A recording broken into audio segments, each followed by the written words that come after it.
What is going on there, gamers, gamettes, and everybody between? You already know why we're here. Yes, episode 41 is upon us.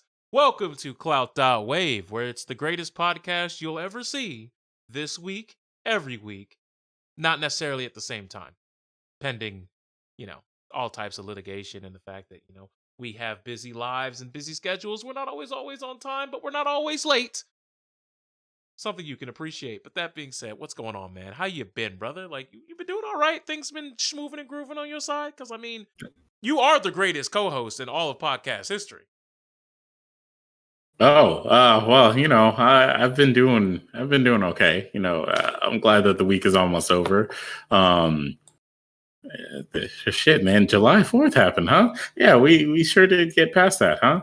That's crazy. Yeah, that certainly was a day in our life. I mean, in my neighborhood, it was really weird because I don't know where all these people got these fireworks for, but they had the big thumpers, bro. It sounded like Batista was getting ready to come out for a WrestleMania entrance out here, bro. It was quite wild. It was quite impressive, to be honest.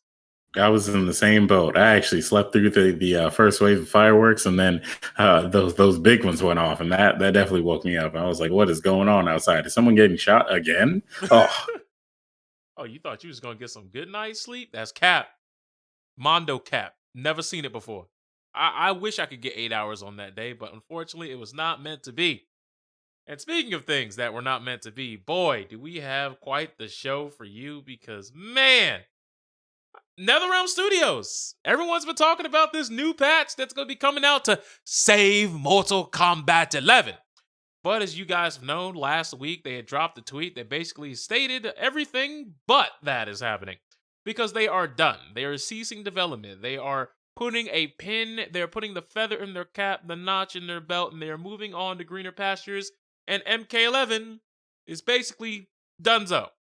Not saying dead game, Omega Law, ha ha ha, fuck you MK players. But basically they're saying, look, MK11 was fun. I know we said that we would support it longer than we supported any NRS game to date, which was also cap, but there's reasons for that. The fact of the matter is, I think you got an extra, 3 months of development? Let's get the air quotes out on that one. As opposed to what you would be accustomed to seeing with your typical 2-year cycle NRS titles. But I will say this. I do think it's funny that a lot of people in the community are pissed. They're like, you guys have been silent for 7 months, and the only thing that you do to liberate us from the top tiers is take away 50 HP from Cetrion, and that's all you do? You leave us in the dark to fight the leaping jackies? And it's like, look, guys, it is very clear that they had no real intention on balancing that game. You saw what nerfs they handed out to some characters while leaving other characters 100% unscathed. You saw the state they released Joker in and the state that he's in today. Balance was nowhere near the cornerstone of what they wanted to get done with Mortal Kombat 11. And even if you want to ignore that, you should be lucky that you even got the Shiva changes you got. Y'all should be lucky she's not just pressing down up on the controller and winning relentlessly. How do you feel about it? Do you share the same sentiment with a lot of the gamers who are NRS heads who are like, how dare they? Oh, how dare they cease development?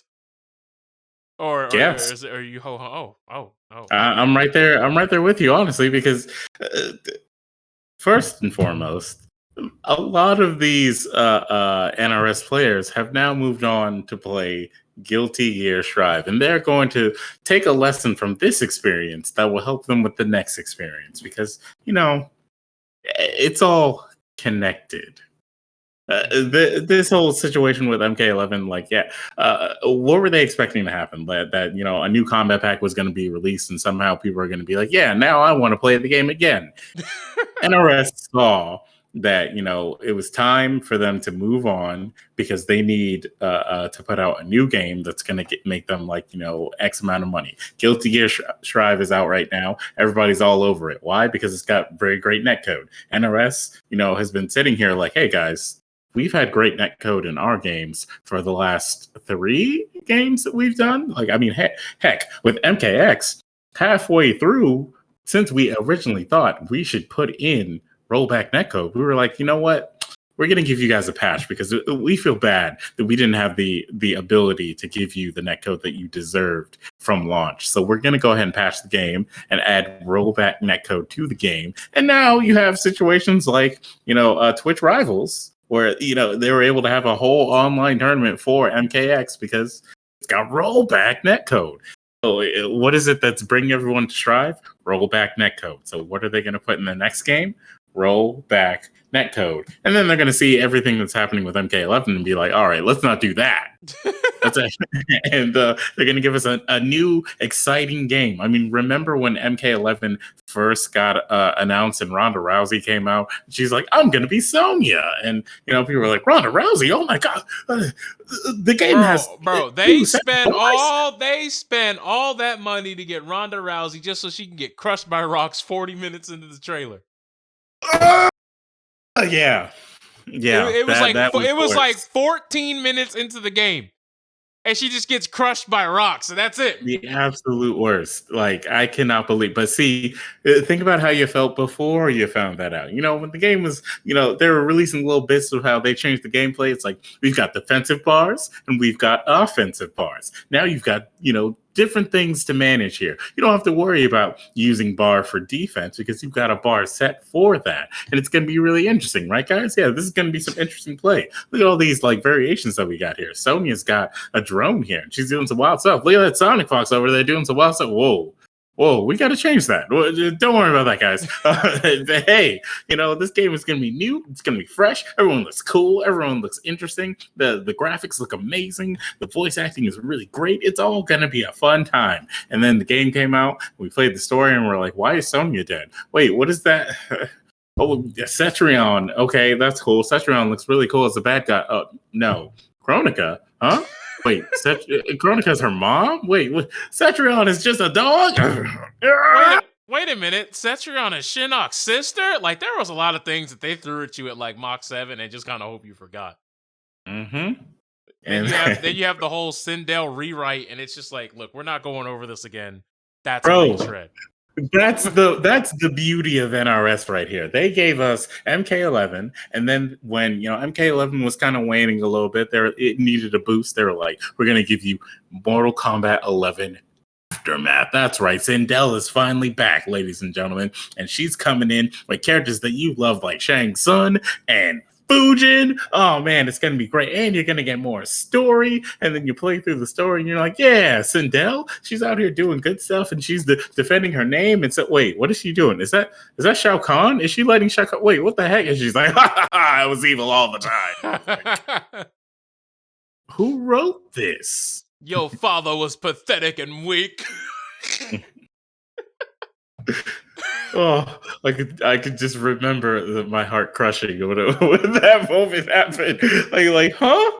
I needed to get a real man, and Shao Kahn could provide. I was like, all right, so you just let him beat. I understand. Anywho, so look, I'm not here to jump on and harp on all the gameplay issues that I've had with NRS's recent outing with Mortal Kombat 11. I'm not here to raise a whole shit show about it, but I do think it's weird that this whole entire thing was predicated with, we're going to be supporting this game more than we've supported any other game. Yet it still lived to its 2 years demise. Now, don't get me wrong. I understand COVID was a thing, right? I'm not ignorant to that fact. I understand that obviously developing at full force may not have been a possibility. And it was just a series of unfortunate events where it was just better to cut the losses, move on.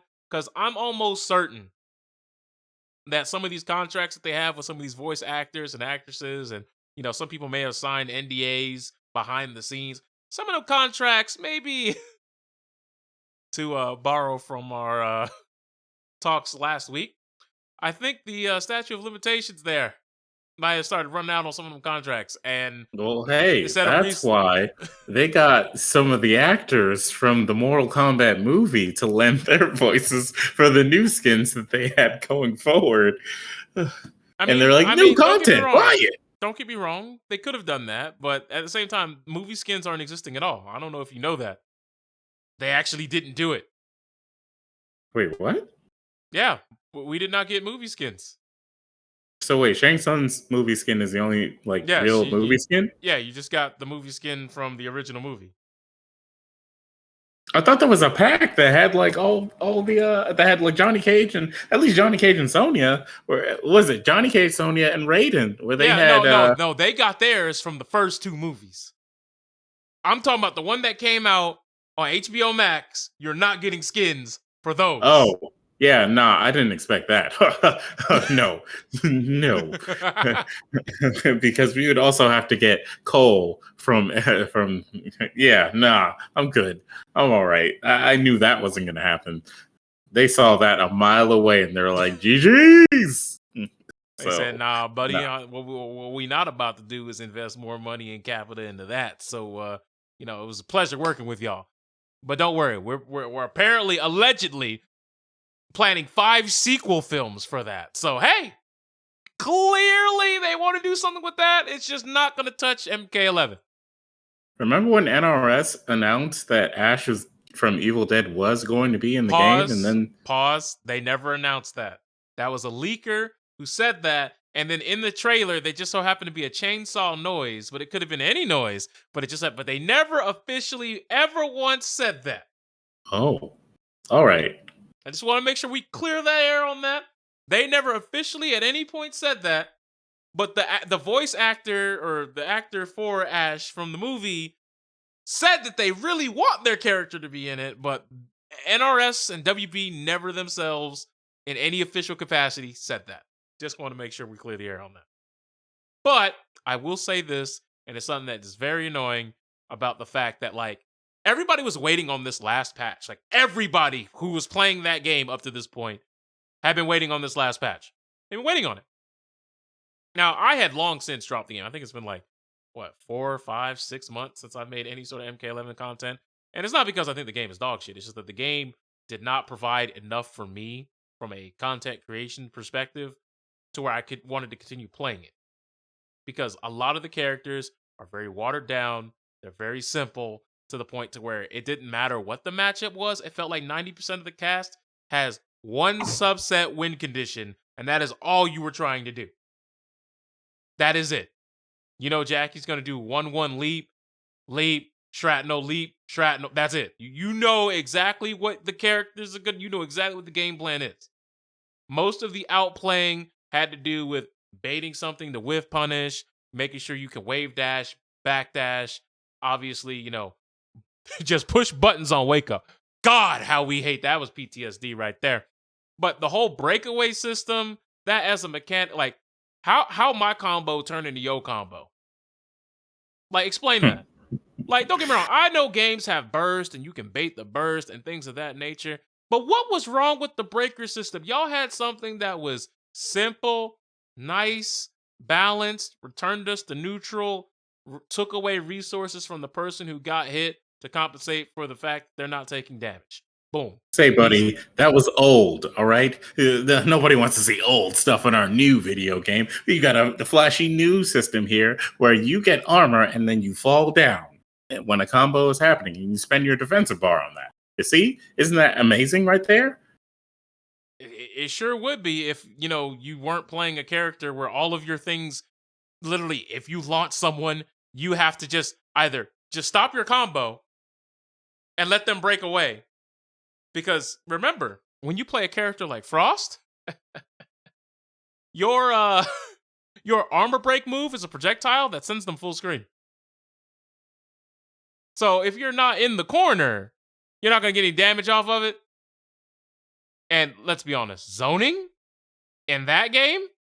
Come on. Don't. What do you think this is? Injustice 2? We're not doing that again.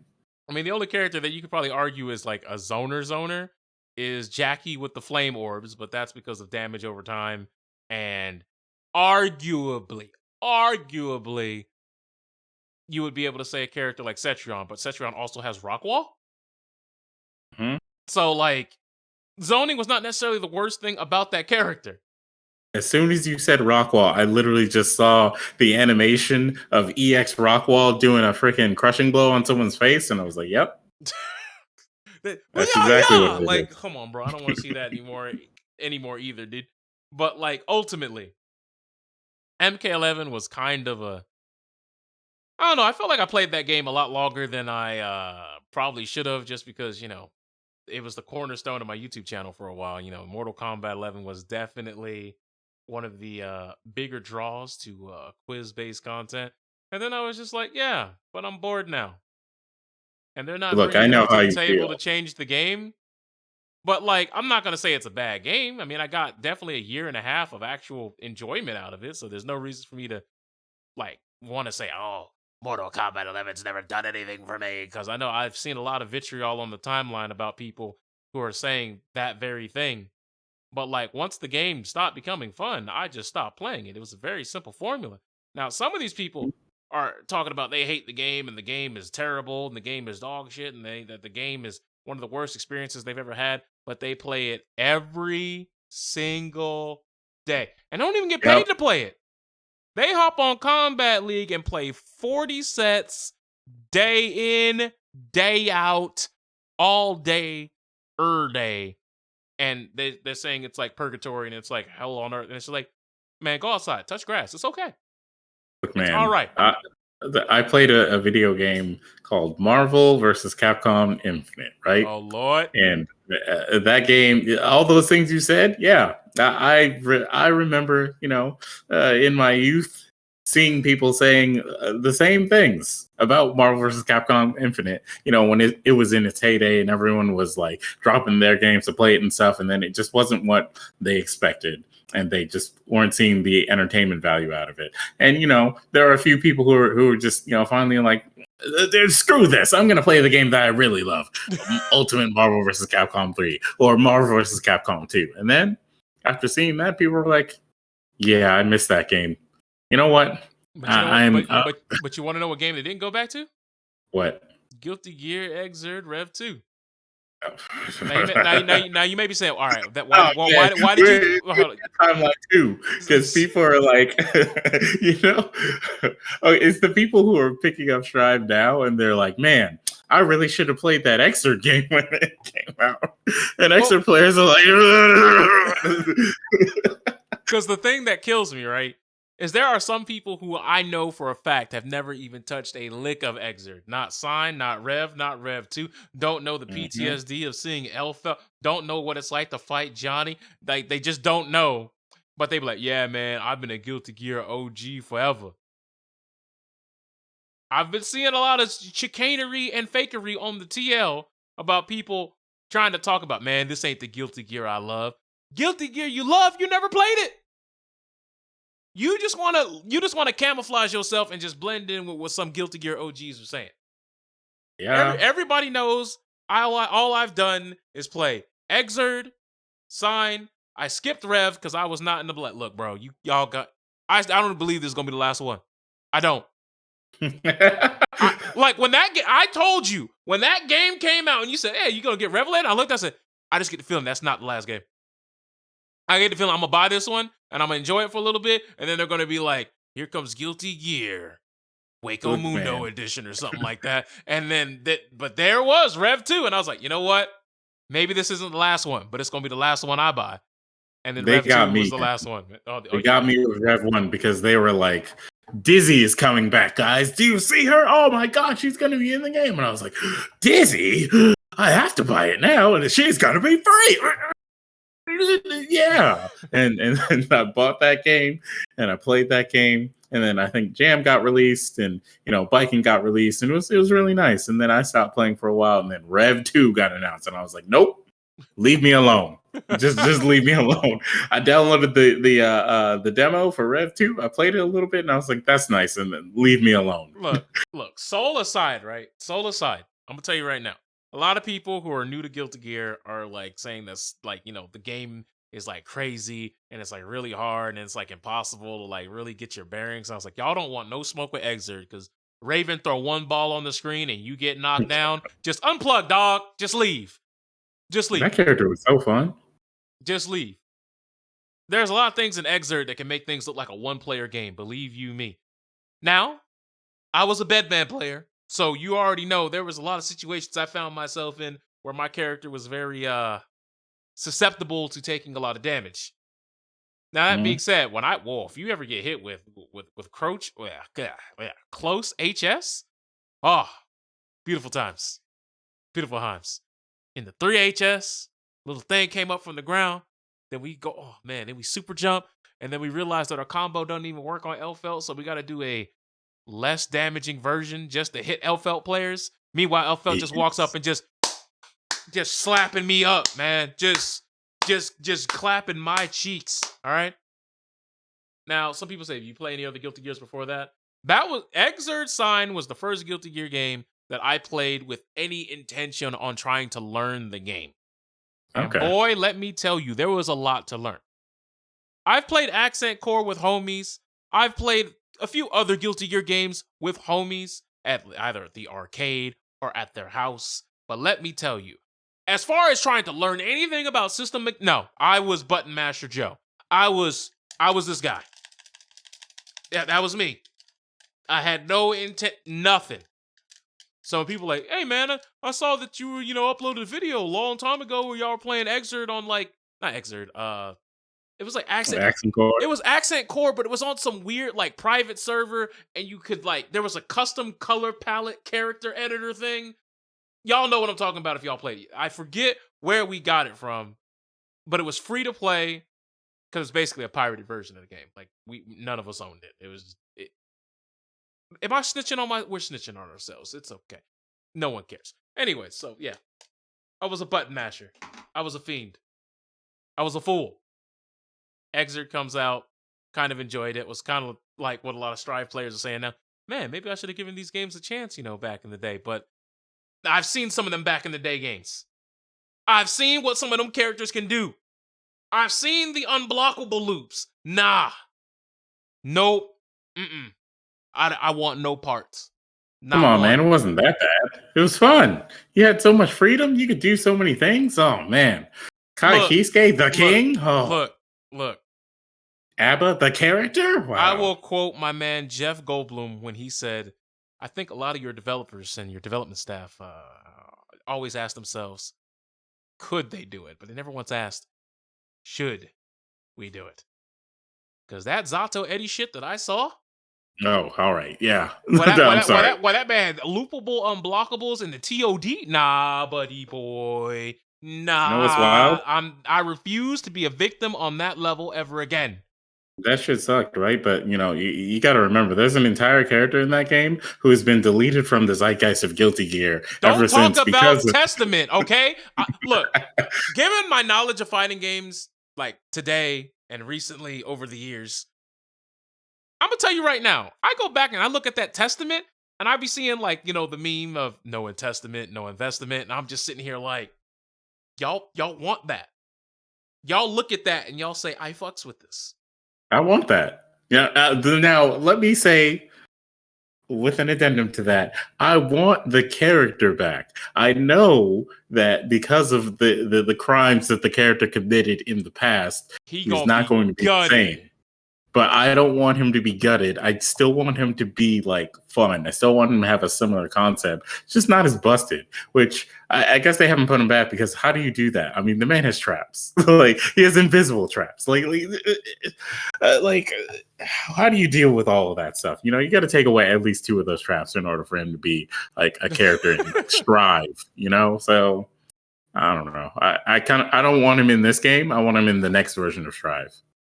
Because the thing about don't say next version of Strive, man. Because look, Look, if it's not a patch, bro, I kind of just don't want it, man. Because look, I understand that you want to make more money on your games, but y'all can't be charging us like 3 or 4 times for the same fucking game, just with a slightly new coat of paint or maybe a little update to the system mechanics, and then turn around and be like, all right, guys, we're still not going to invest that much capital into our player base by giving them prize pools at tournaments. It's still grassroots. let me introduce We're you not to about to do that. let me introduce you to another 5th iteration of a game in a very revolutionary series called Street Fighter 5, right? Oh It boy. came out, we were all like, yeah, this vanilla version is really great. They're probably going to do a Super Street Fighter 5 or something like that. Maybe they'll do that because they did it before. But hey, You know, we're Let, rocking with this game. let, And let then me. we got complacent. We thought, you know what, they're not going to do all that. And then Nah, man, that is some revisionist history going on right there. Let now me after seasons, we were like, you know, Let me tell you. Let me tell you how this went for me. Everyone was like, who was like, "Hey, man, you really missed out on Street Fighter 4, dog." And I was like, "Yeah, Street Fighter 4 wasn't really, I wasn't a Street Fighter guy." He said, "Nah, man, five's around the corner. It was 2016 January. Come on, dog. Come on, homie." And I was like, "All right, you know what? Y'all don't talk me into it." And we enjoyed that game for about 5 to, I'd say, 12 weeks of, all right, this game is kind of cool, but we were also just kind of like, we also had our complaints about, small roster. Somehow all the original characters from the first two games are not there. Then we're like, all right, a little weird, but okay. At least they announced some DLC. But at that time, the first one, I believe it was Alex. And they did this whole thing where you could try Alex for, I want to say, a week. But like a couple of the trials that Alex had didn't work. That's number one. yep. Number two, there were typos in the game for the Alex promotion. And for I don't remember if they told people. I do remember just having a funny conversation. So I booted up my game and Alex just wasn't there anymore. I was like, yeah, they said it was a trial. And they said, no, the trial ended like on Thursday. It's definitely Tuesday. And they just cut us 2 days short. Well, did you pay us the money? Like, did you buy They, the character? Did you buy the nah, season they, pass? they, they ain't buy them. So I was like, hey, man, they was going to get you one way or another. What's another Mm-hmm. 48 hours, really? But hey, I digress. And ultimately, a lot of people were complaining about the game doesn't have defensive options, that some characters were really oppressive, and yada, yada, yada, so on and so forth. People talking about the gameplay really wasn't that great. People were talking about, oh, well, Ryu sucks. People were like, oh, well, I don't really know what's going on, and yada, yada, yada. Sir. Hold on, sir. Hold on, sir. Ryu in vanilla of Street Fighter 5 was a great character. He was a great character, but they're like, no. Ryu, good. We got to stop that. Yeah, they took it all away. They took it all away when Alex came, and they nerfed a few characters. Cammy got nerfed. You remember that? Remember, guys, people who play Street Fighter 5 now, Cammy used to be better than what she is now. Can you believe that? I mean, I can kind of believe it. I was there. They just shot that man. They shot Ryu. They shot Cammy. Chun-Li used to be better, man. Like, Yep. and she was good because like her fundamentals were good, and they're like, yeah, she can be pretty like aggressive with her fundamentals too. And they're like, oh no, third strike. Because Ryu was like one of the best characters in season 1, I believe, and then season 2 came out after Alex, and I forget all the season 1 characters, to be quite honest with you. It's been a minute. And then season 2 came out, and like it was more of the same. People complaining, characters getting random nerfs. People weren't really happy with the state of the game. People still talking about defensive options sucking. When Vega was in the game, he was like, "Oh man, Vega's on screen, right? Try the V reversal. Try it. Watch what happens." And then you explode for trying to get somebody off of you defensively. Then Fang was just he was just there. He was a roster slot. No one cared. To this day, I guarantee you, people who commentate that game still don't know what Fang does. Hey man, Sonic Fox played Fang, and Sonic Fox was doing well with Fang, so they were paying attention. But Fang had things that did not work the way that they were supposed to, and I mean, they fixed them recently, but yeah, but that was like literally 5 years later. My God. Look, man. My man was sitting in the trenches for half a decade, bro. Struggle busing it. My man just got his license to drive. But that being said, my experience with Street Fighter. I played season 1. Didn't buy any of the DLC characters because I didn't care for any of them. Season 2 gets announced. Didn't buy a single DLC character because I was like, look, I just want to play Lara, Geef, and Rashid. I don't really care about anybody else at this point. And then it got to a point to where I just got really bored and was like, yeah, I don't see this game getting any better anytime soon. I felt like all of my Street Fighter friends sold me a bill of goods. So I was like, hey, man, hey, yo, bless up, Kings. Y'all have a good time with Street Fighter. I'm going to go back and play anything else. And they were like, oh, you still play Street Fighter? That's crazy. I'm like, yeah, what?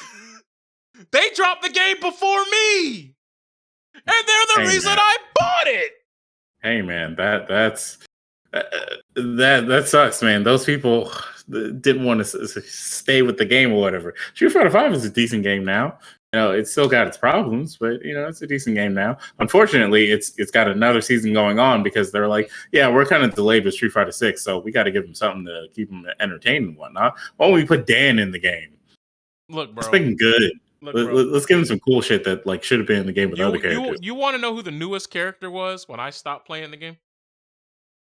Uh, Urian. Nah, Abigail. Well, you lasted to season 2, so Yeah. at least there's that. And oh boy, when that character came out, oh man, he hits like a truck. Well, it's cool. He's the biggest character in the game. Why? When I tell you, I look, I'm not gonna sit up here and say that I was ever like a godlike player. Okay, wasn't gonna do that. All right, not gonna tell you this bill of goods. Or, I'm some legend. But in season 2, I made it to Super Gold. Which one comes first? Super or Ultra? Super, right? Super, yeah. Okay, so I was Super Gold, and I was like feeling like I got a genuine understanding of the game.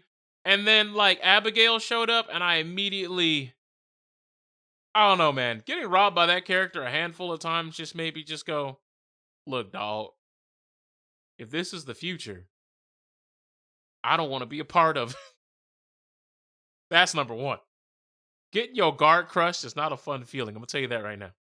Well, Then there was weird because there was weird disparity on V triggers because there'd be some characters like I don't know if you guys remember this. Nakali had an infinite V trigger. Once he popped it, he had it. rest in peace. Then you had some characters where it was like, oh, this character has a 3-bar V trigger, but the V trigger they have kind of sucks. Like it doesn't do anything. Meanwhile, there'd be characters with 2-bar V triggers, which means they get it more frequently than you do. And their V triggers are like, yeah, it's GG handshakes now. You lost.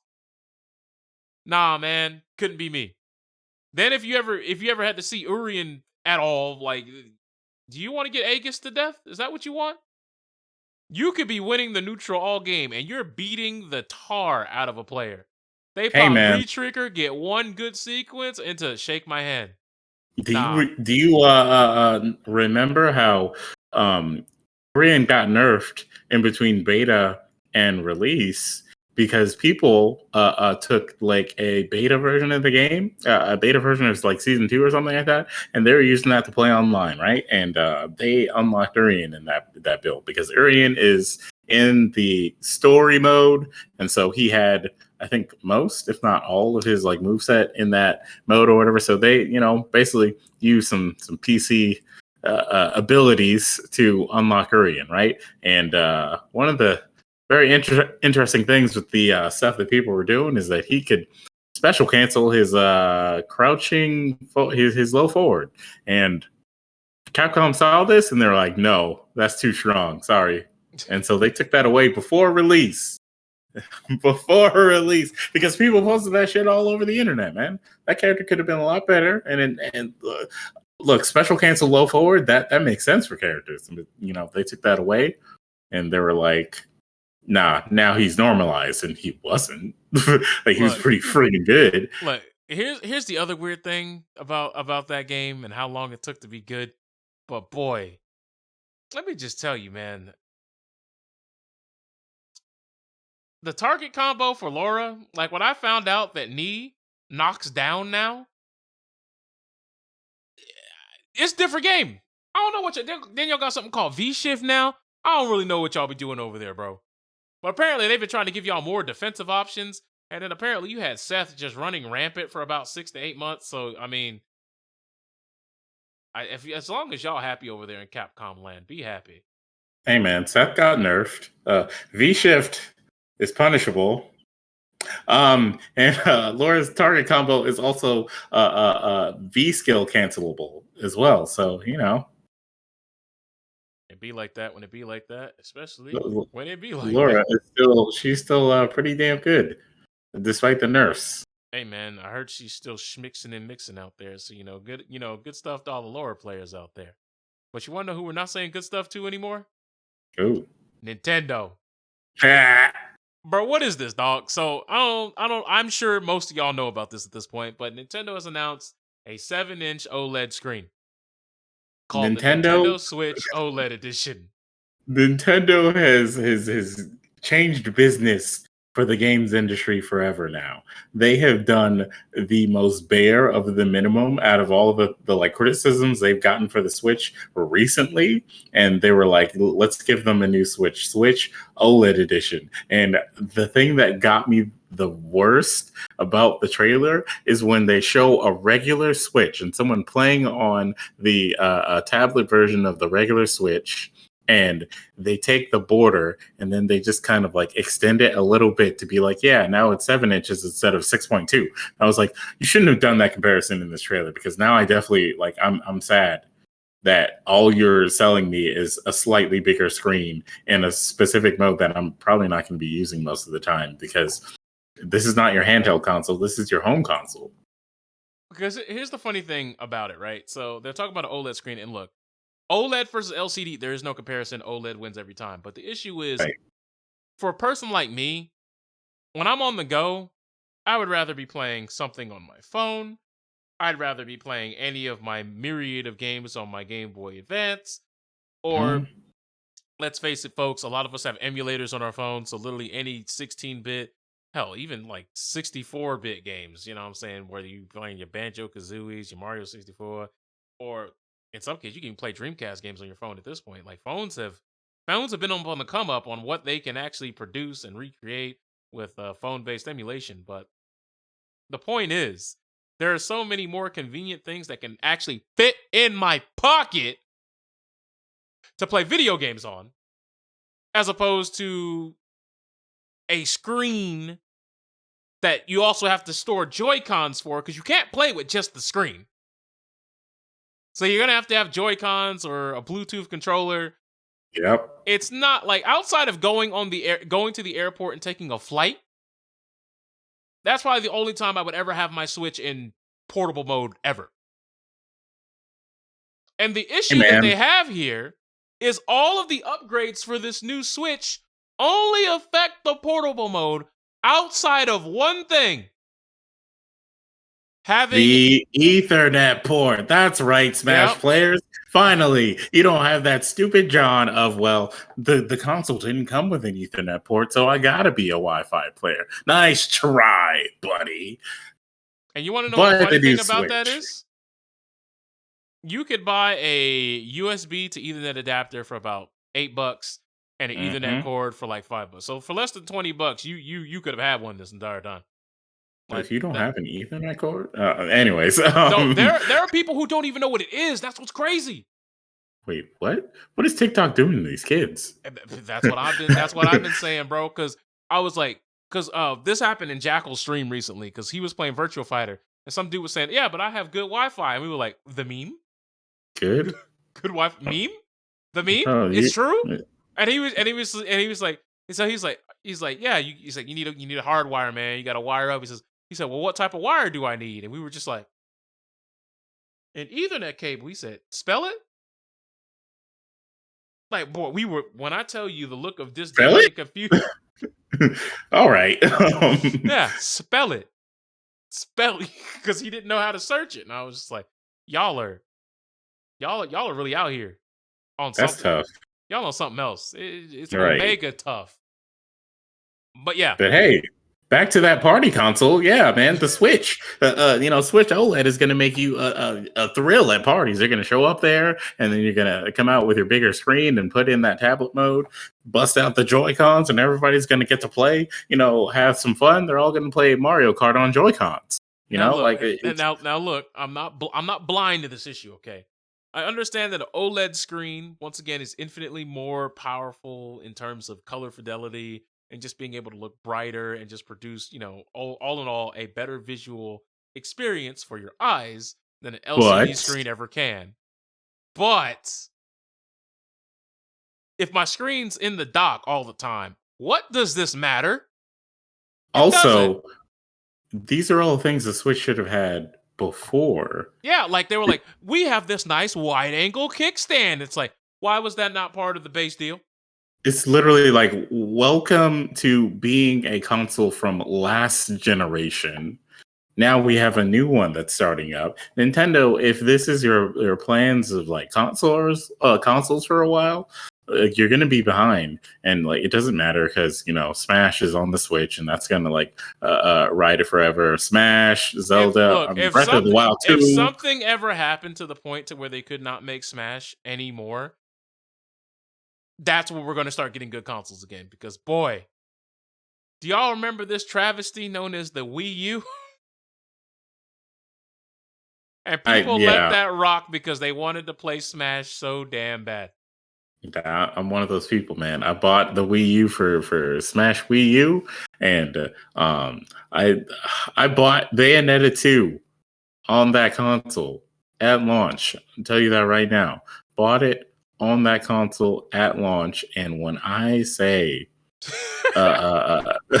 it came with Bayonetta 1, I was surprised. And then later copies did not come with Bayonetta 1, and I was very confused.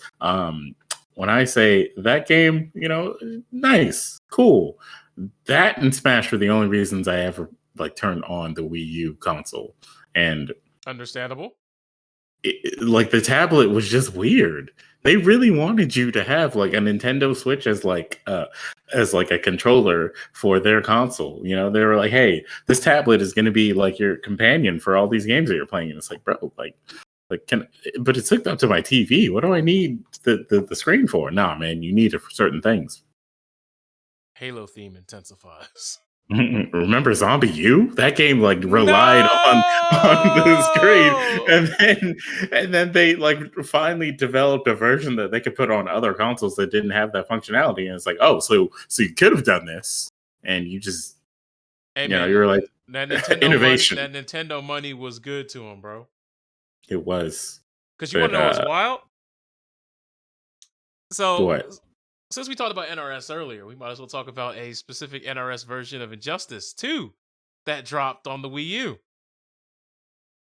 Yeah, that was a thing. Did you forget?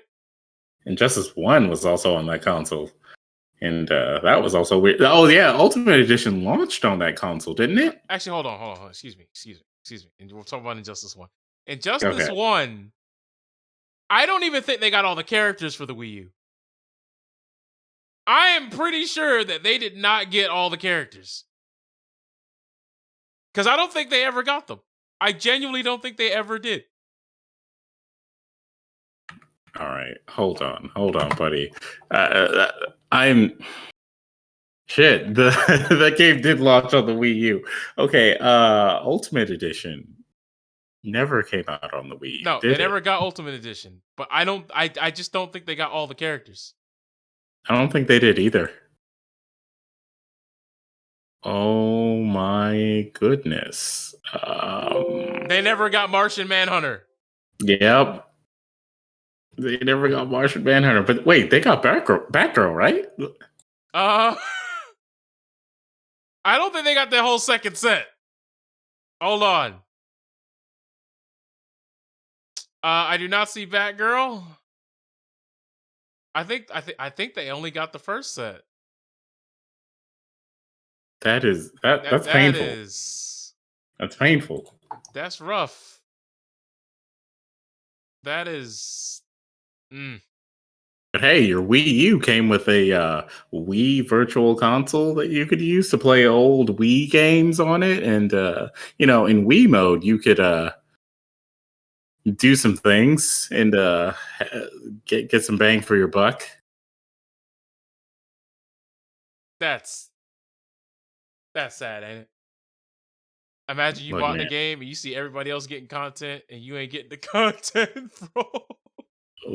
we like the console came and then it graduated onto the Switch, which we have now. People are still buying the Switch, right? Because we got a new version of the Switch that's coming out. Well, besides Switch OLED, there's like isn't there like a new Zelda Switch that's coming out? I could have swore there's a new special version of the Switch Oh wait, that's coming out. hold up. All right. I have found footage of somebody playing the game. So I'm sorry. it's from what I can see here, It seems like they got Scorpion, Batgirl, Zod, and this dude's face cam is covering the other one. But I do not think they got Martian or Lobo.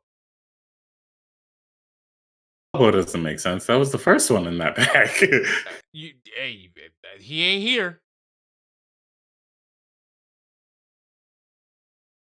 Bro, all right. All right, I don't want to get. they have Zod, Scorpion. Oh, they don't have Zatanna. Okay, it's Zatanna and Martian. Those are the two they don't have. Zatanna and Martian. Okay, yeah, that's rough, man. But anyway, like Nintendo has this weird trend now of like making a new console that's during a certain generation, but their console fits the generation Before. prior to it. Yeah. I mean, the Wii U, like that should have been up against the PS3 and the Xbox 360, no cap. Yeah. Especially with the games that were on it. And then the Switch comes out and it's like, this is honestly what the Wii U should have been the first time around, but all right, we'll bite. And the Switch could barely run MK11, man. What do you mean? What do you mean barely? It can't. I saw people streaming that game on the Switch, and this man did EX shoulder with Nightwolf, and the green particle effect made the game turn into a slideshow. It was going 15 frames per second. That man said,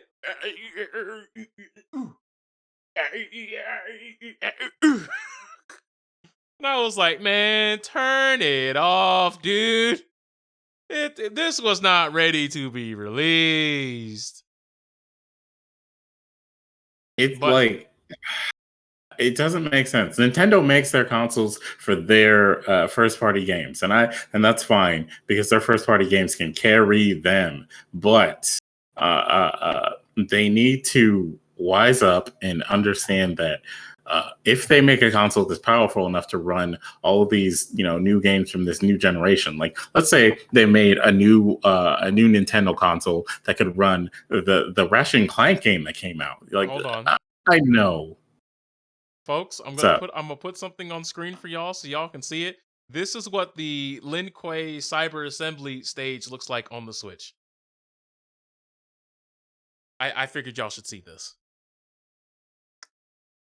All right, doesn't look bad. Wait, why are all the lights off? This is what the game looks like. What happened?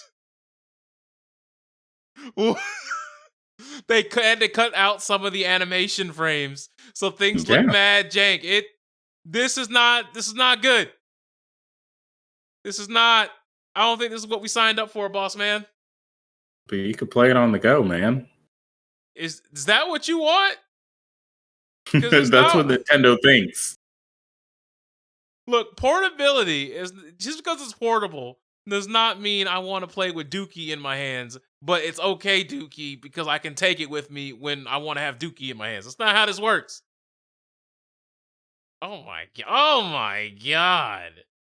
Nah, bro. I think we've all seen enough here, ladies and gentlemen. I think we could put that away.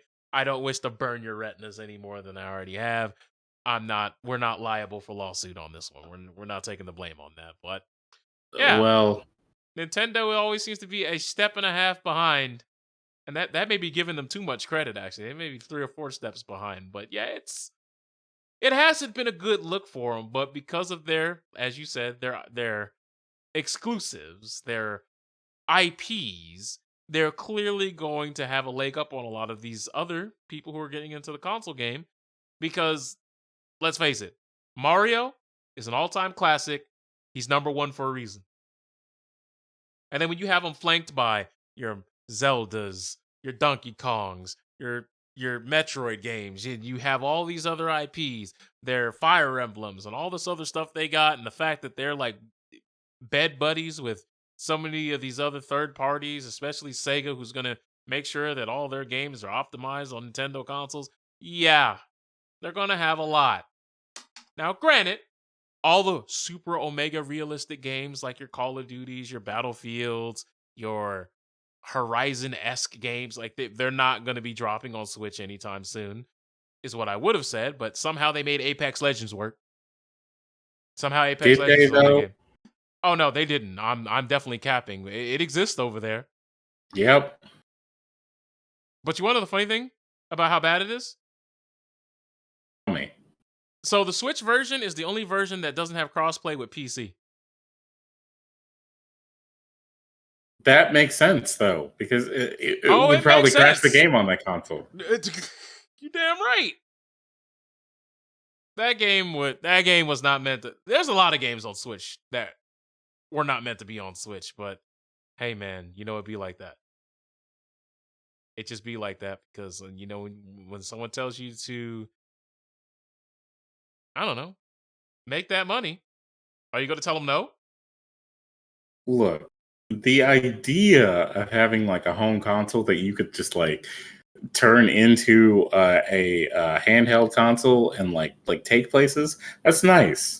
But you shouldn't decide that that idea is more important than your console functioning as a competitive console during that era that you're creating the console for. Like if they create a new console and it's something that only does well against like the PS4 and PS5 or PS4 and Xbox One, like base versions of those, then it's not going to matter. Like people are only going to buy it for the Smash game if they have a Smash game because hey, Sakurai is tired. Sakurai's kind of like pushing it that like Ultimate might be the last one. So unless they port Ultimate to this new console, they might not even have Smash to work with, and then they're going to have to rely heavily on a new Mario game that's innovative and not shit, a new Zelda game that's innovative and not shit. After Breath of the Wild 2, they're gonna have to just rely on all of those games, and it's not going to be good for them. Like with people being frustrated with the fact that Nintendo is treating them like they don't really matter, is not good here because Nintendo is like, nah, you'll buy this new Switch. I mean, look, it's got an Ethernet port. You guys said you wanted that, right? And it's like, no, like Dad, what are you talking about? Oh my God. This is an example of how this entire thing works. Okay, I saw a video of it was like a birthday celebration, right? And the kid is there, and like I think like the grandpa was like, "Hey, open my gift," right? And the kid opens the gift, and it's a copy of Mein Kampf. And the dad looks at his dad, and he's like, "Dad, I said Minecraft, not Kampf." And the kid is like, "Dad, what is this?" He's like, "No, son, don't touch that." Like that's exactly how Nintendo is treating this. They're like, "Yeah, Ethernet port, right? That's what you guys wanted." It's like, no, we better console. It's funny because a lot of people were like, "Oh my God, we're gonna get a Switch Pro and it's gonna have all these other features and all this stuff." And it's like, look, you could miss a lot of benchmarks with the current OLED Switch that they're bringing you. But you want to know Mm-hmm. what I think is the biggest like slap in the face to everybody who was even looking forward to getting anything of close to a new version of a Switch. You want to know what I think is the most disrespectful thing? Tell me. You give them an OLED and you still make sure all the shit is still 720p. That's right. The resolution Yeah. didn't even go up. That's right. The commercial, the trailer for that console definitely did not say, "Hey, yeah, and it's going to be in 1080p. It's going to be at 60 frames." It didn't say anything about any of that. Why? Because all of the specs are exactly the same as the regular Nintendo Switch. It's just it's gonna look brighter, have slightly better colors, and that's it. Oh, and it has a kickstand, so when you want to look at it at a 33-degree angle, you can do that.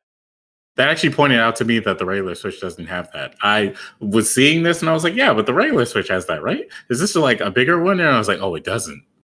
Oh. Yeah, you had to buy them separately. Oh, Jesus. Yeah, there's a lot of it because remember, there have been tablets that have been coming out for years who've had kickstands for the longest time. The longest time. Yet somehow you know what? We don't have to talk about it, guys. We don't. People just Yeah, wanted we don't. Joy-Cons that won't Tokyo Drift on them anymore, and they damn sure ain't getting that. Now you can get a white and black Joy-Con. It'll be great. It'll fit right in. But the next topic is something I'm gonna let you take point on because you have brought this guy up a couple of times. So this technicals guy, who tell the audience who he is, what he does and how you feel about him. Let's get into it. Okay. So we didn't have time to like mention this last week when it was a little bit more relevant, but so we've got content, creators in the Smash scene. They do what they do. Normally, they're like top players. People are like, oh man, this content creator here, it's a top player. Or you've got like Gimmer who creates all the tech and whatnot. No, no, no. This guy, Technicals, he's all about the social aspect of the Smash scene. You see, he is a contrarian man who makes videos that are all about investigating the accusations that Smash players have made against certain figureheads in the Smash community or certain like known personalities. He came up last week because he put out his video where he collaborated with Zero to expose one Jisoo, the artist in the Smash scene, the artist who's known on Twitter, who accused Zero of some very bad things, right? And so he uses this video to take like twit longers and tweets she's made and like certain actions she's done in the past or around that time to expose that she is more than likely lying about this accusation, and that you shouldn't just trust whatever you hear people say on Twitter in the Smash scene, et cetera, right? He's the guy who shows up in the thread and it's just like, yeah, you're saying that, this player did this horrible thing or whatever, but where's your proof? Where is it right now? And, Look. There are a lot of kids in the Smash scene who have a little bit of edge to them, or they have a little bit of like rebellion in them. So they see this guy saying these things, and he's basically co-signing their like their claims or their feelings of like, no guys, Zero would never, or I think this is bullshit. My heroes would never do that, whatever, right? And then they're like, yeah, Technicals, you're my hero because you're exposing the Smash scene for their lies and their treachery after they got exposed for their lies and their treachery. Like, all right, when you said lies and treachery, all I could think of was fucking Eisen from Bleach and that stupid ass song. That's right. I'm not Eisen anymore. I'm anyways. Nah, man, Eisen 2.0, get the fuck out of here, bro. But like I said, you said that you brought him to my attention. I was like, oh, I've seen a couple of this dude's videos before because he's done stuff before Zero. He's done the thing about ESAM, and there's this really weird, I don't know what the fuck's going on, but somehow it ends up with him covering himself in peanut butter, roasting low tier guy, and I'm just like, all right, that's weird. I guess this is kind of like some weird combination of Filthy Frank and iDubbbz thing you got going on here. That's neat. You do that over there, and I will just not be watching that. But then when he started doing this detective work like a journalist, air quotes all over the place there, the fact of the matter is this. I don't care if you agree with old boy, you don't agree with old boy. All I can say is when you watch those videos, the moral of the story is don't believe Technicals, but also don't believe the people who he's talking about. You need to read in between the lines and come to your own conclusion, or if you're not going to do any of that, shut the fuck up. Just don't talk. Because, boy, there's enough, at least in the Sky video, because I watched that one a couple of days ago, where I will say, there are people out there, because even when we talked about it on the podcast, I said, I don't know why, but a lot of this doesn't add up. That's number one. Right. Number two, I was like, y'all are supposed to be adults. And I just don't see how you could let another adult put y'all into a situation like this. So, once again, I'm not saying Sky is being 100% honest and genuine, but I'm also not saying that those other people are being honest and genuine either, because you can't tell me that someone came into your room and started breaking your stuff and started breaking everybody else's stuff and nobody fought. That does not compute in my brain. You can't tell me that someone kicks down your door like SWAT at 2 a.m. and just says, well, y'all over here making out and I'm hearing noises and I can't sleep, so I'm gonna just start breaking your stuff. Oh, what's that? that person over there is late on rent. Well, I'm gonna start breaking your stuff because they didn't pay rent. And this man is allowed to continue breathing in this domicile? Nah, no way. But hey, man, he'll call the cops if I fight him. Then why aren't you calling the cops? You see what he's doing? Plus all the other myriad of stuff that y'all have accused him of, there should be enough evidence on the table to where y'all would have called somebody to do something. And if you didn't, and you knew about this abuse, and you didn't call the police, as many people would say, if you said nothing, then you enabled it, and therefore you are also a giant walking, talking sack of shit. So why should we respect you now? You didn't do anything when it mattered. So why should we respect you now? We talked about this. So once Technicals said the same thing there, I was like, look, whether you like Technicals or not, whether you like the way he does things or not, who gives a shit? The point is, if you do not know these people on a first name basis, or you are not somehow directly related to the situations at hand, either you let law enforcement handle it, or you let them handle it, or you do your own research and come to your own conclusions. But stop just being like, oh my God, I've always wanted to sleep with this cosplayer or gamer. I believe them just off of believing them alone. Now I understand that, some people are saying that, hey, you believe all victims. And it's like, yes, 100%. If you are somebody's friend, if you're related to them, if there's someone who's close to you and they come to you with this problem, they're obviously coming to you under the pretense of they feel violated and they feel vulnerable and they're coming to you. Absolutely, you believe them. No questions asked. Just up front, you know this wouldn't be a person that would lie to you. But some random on social media? Someone who just has clout and is just saying, woe is me. Woe is me. Then you end up like defending people like Bill Cosby. Like, come on now. Oh, like, Jesus. Yeah. So you end up defending people like R. Kelly, bro. Well, Technical's kind of like the interesting thing about this dude and what he does is that it's one thing that he's over here like, yeah, I'm exposing these people or whatever. It's another that like he clearly has like some sort of like narcissism behind it, because he feels like what he's saying, what he's figured out is law. This is correct. Everybody else is like, who doesn't believe me or whatever is stupid. And like, they're all being dumbasses. The Smash scene is filled with all these dumbasses, blah, blah, blah, this and that. And it's like, bro, like it's not that like black and white. And you're not like the god of the Smash scene. Like, Technicals, please, you've got to expose this person who posted this tweet right here. And it's like, can you guys like just go outside and realize that these things are not as dramatic as you're making them? Sure, he's doing it for like the content, he's doing it for the clicks, he's doing it for whatever. I wouldn't be surprised if he like announced like some sort of like Patreon or something like that, to be like, hey guys, I believe he already has one. Probably, to like make his new video, because he does a lot with his videos. He adds a lot of props. There's a lot of like lighting involved. There's a lot of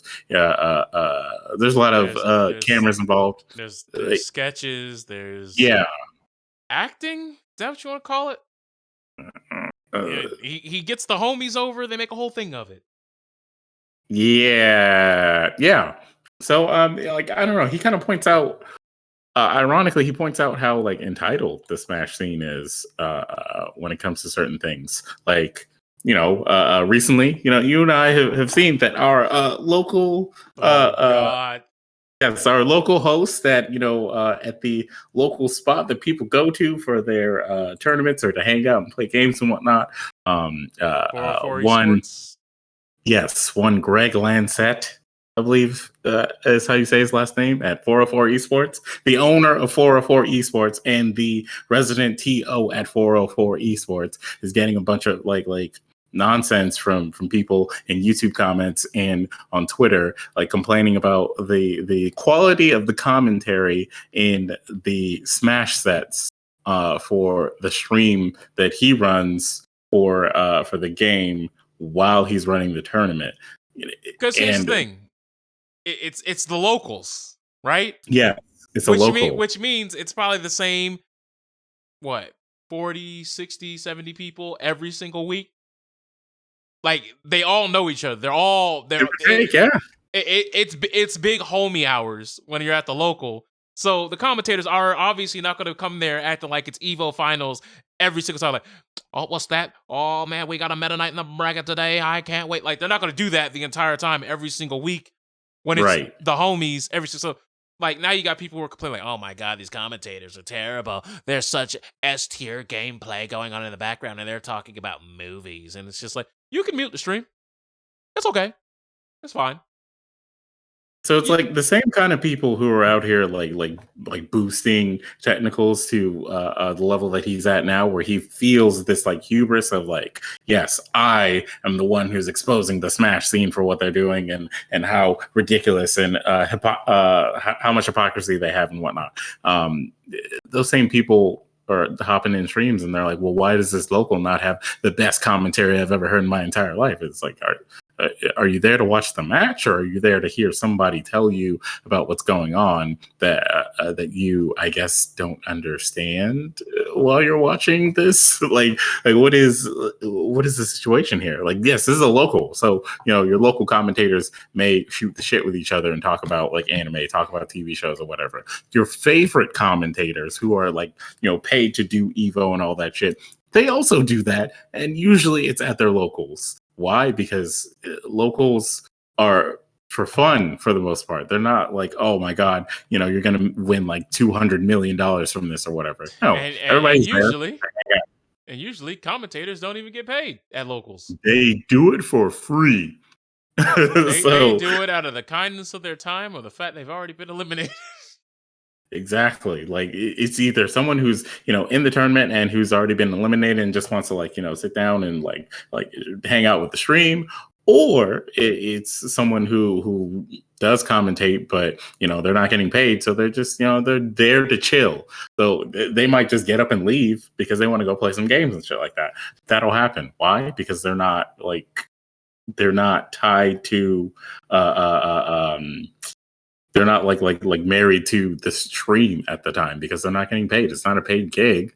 You want them to tailor to you because you're at home watching this or whatever, but they don't answer to you. They're just people. You're damn right. They just doing it because they do it, and that's it. It's a very simple procedure. It's not that deep.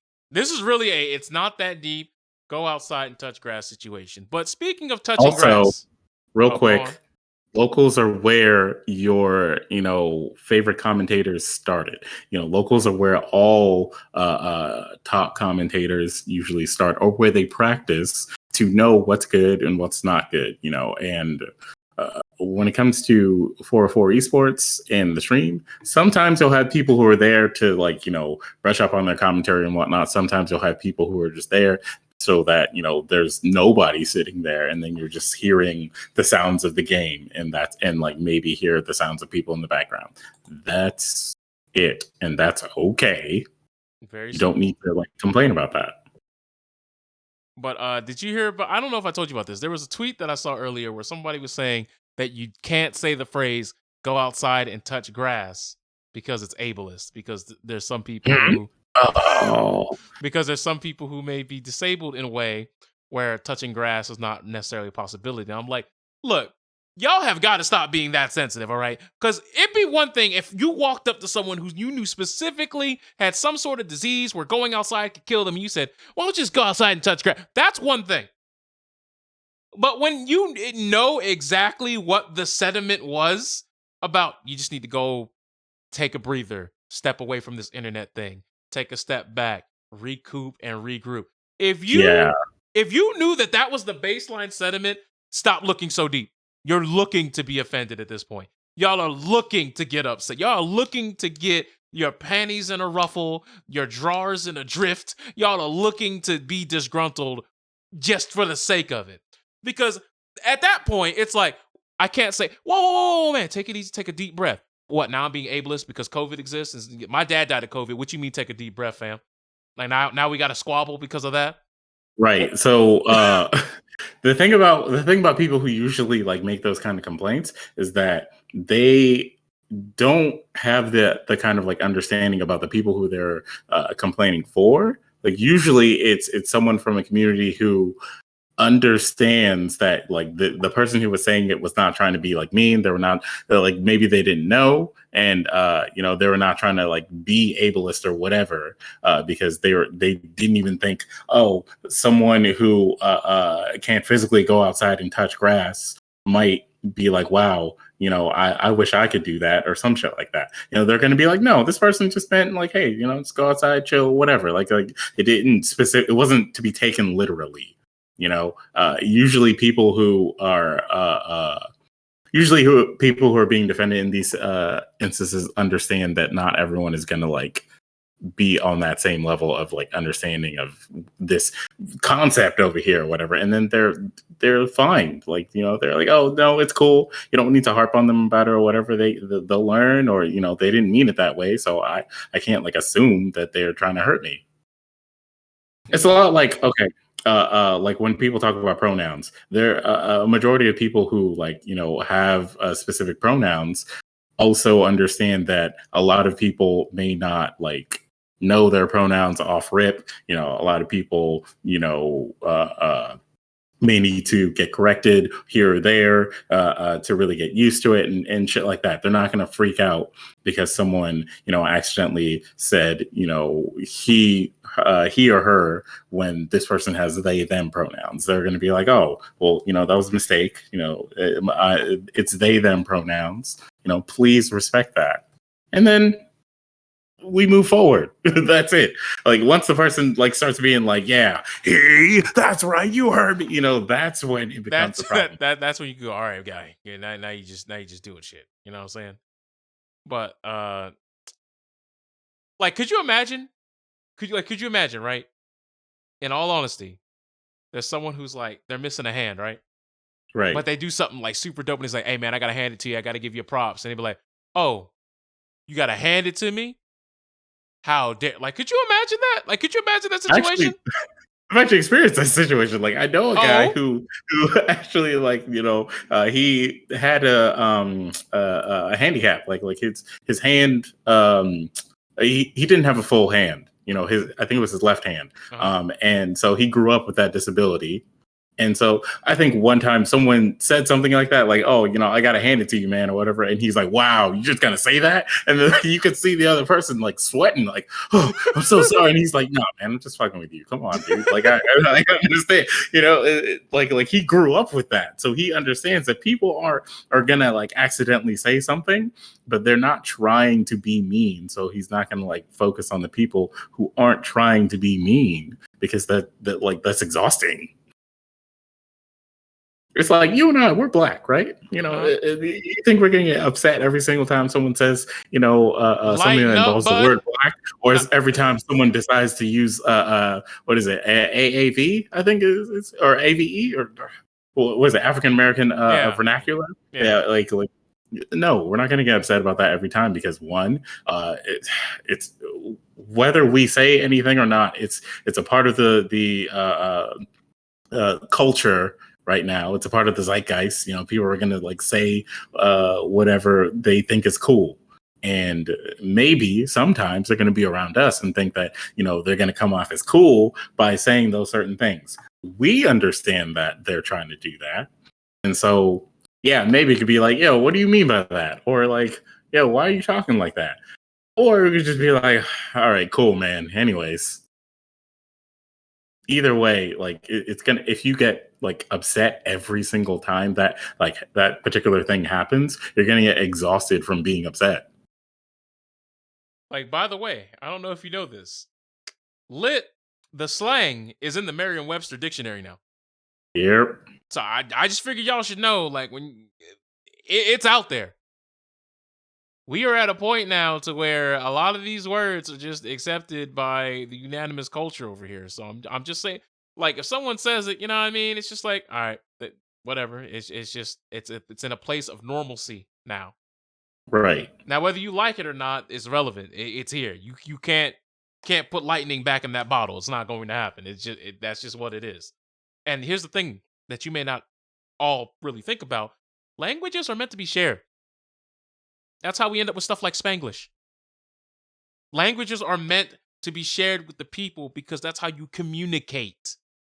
I mean, here's another thing that like it may seem a little bit like mean to say, but a lot of the people who make it like a big fuss about these particular things are not doing it because of that particular subject. It's because it's reminding them of something bigger that's happened specifically to them.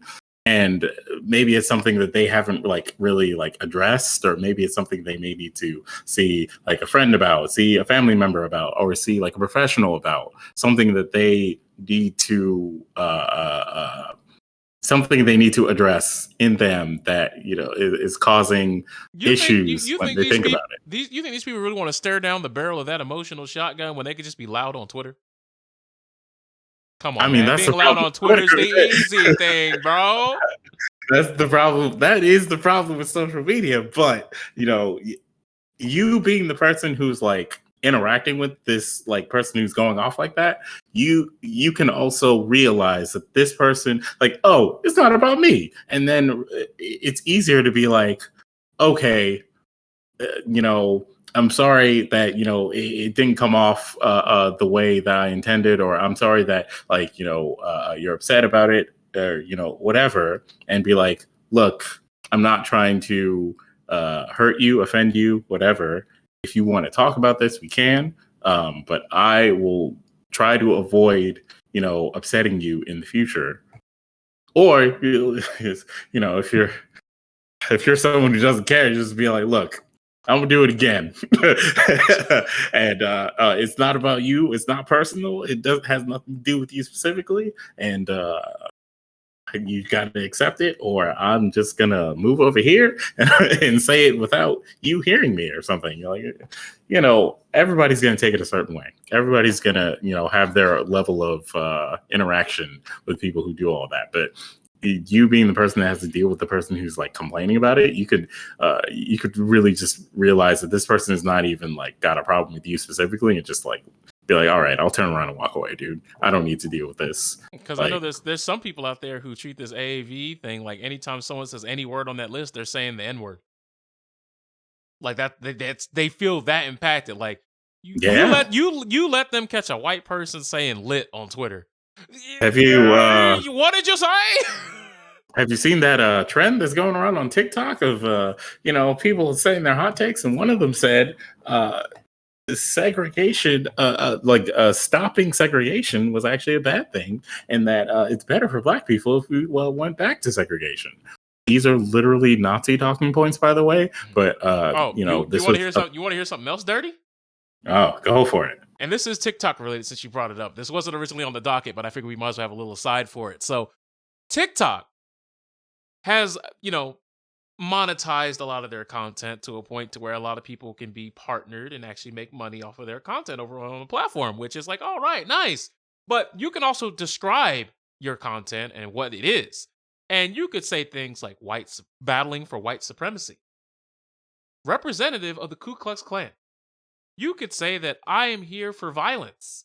I'm here to represent white pride worldwide.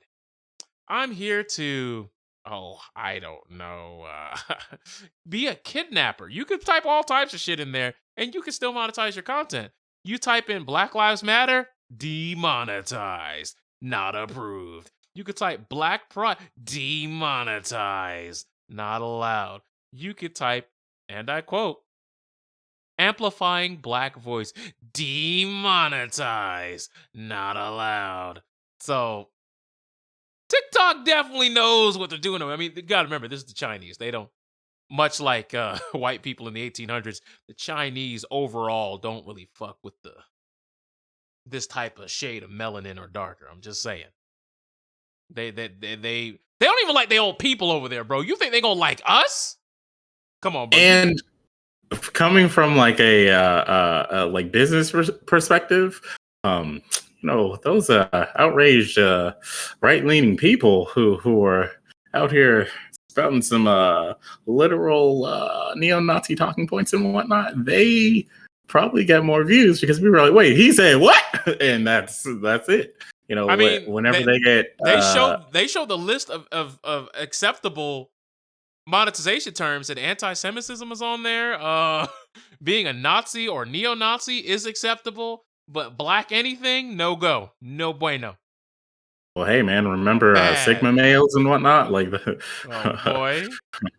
there's a little something about the people who are spreading that. So like there's a correlation there that you might notice. So yeah, TikTok is gonna be like, yeah, man, oh, that's getting the views. Oh man, it's trending on Twitter. That's gonna make us more money. So But I do want to bring up a quick article. Now, this is funny to me, right? This is funny to me because of the source it comes from. Y'all remember Jezebel? oh geez. Y'all remember one of the most crackhead propaganda websites that we have? Sure do. Okay. All right. Here we go. Here we go. So apparently, in a recent video, TikTok creator Ziggy Tyler pointed out a discovery he made while editing his bio in the app's creator marketplace, the site where influencers and other TikTok accounts with large followings can connect with brands who will pay them to so they have a way to directly connect with brands via a website. When Tyler tried to type phrases like, Black Lives Matter or Black Success, Black Voices, it was flagged as inappropriate. But when white supremacy or white success and, pretty much anything that's not the black equivalent of for anything else, or things that were very anti black or anti any other POC. But in this instance, TikTok told Rico that the app is mistakenly flagging phrases like Black Lives Matter because its hate speech detector is triggered by a combination of words involving the words black and audience, because audience contains the word die in it. That was their excuse. That's how they explained the whole thing away. But you could type white audience and it was fine. Yeah, that also has the word "die" in it, and it's talking about white people dying. Then if that's how it reads it, so all right, bro. So, like they're the majority. So but here's the thing, though. It says it has the word die in it, but what about the word ingredient or medieval? Diet. hey Hello? man, And these are all things that you can do. But, this is where we are today with some of the social media apps that we have here. the people who write these like algorithms for these bots or whatever they use to regulate these things, they either don't care or they either don't care. They're people who have like a very very hard time like understanding humans, uh, or they just generally don't factor in any of this shit right here, and then someone figures it out, and then they're like, "Nah, man, it works exactly how it should." Like, get a human to do this job? No, no, no, no. Our computer system is state of the art. There is no way that it will fail. If it says this is right, then well, I guess that's right. Because I guess you are the problem here. Look, I'm just saying TikTok is mad weird over there. It's one of the main reasons why I haven't uploaded on the platform, because I've also found out that there have been times where if you have a black profile picture, let's just say metrics drastically go down. It is not the big bueno over there on that platform. And I'm not saying that there are people who have not succeeded in spite of that, but the fact is there shouldn't be an in spite of it. Well, hey, black creators on TikTok are actually on strike right now because they've noticed that their white counterparts have been stealing their dances and making them a lot more popular, and also they've been making a lot more money off of them. So they're like, "Nah, man, I don't need to get Fortnited." So here's the thing. Once again, can't copyright dances. Dances are, once again, kind of like language, like they're just part of culture. Like we already know that. But the fact of the matter is this: a black person doing the dance, being on beat, having all the rhythm, yeah, that's nice. We'll clap. But for corporations, when the white people start doing this, now it's marketable. Now we got them. And then that's when the money all of a sudden comes in. And just like a thief in the night, you think your creators, you think people who look like us is going to get paid? Ah!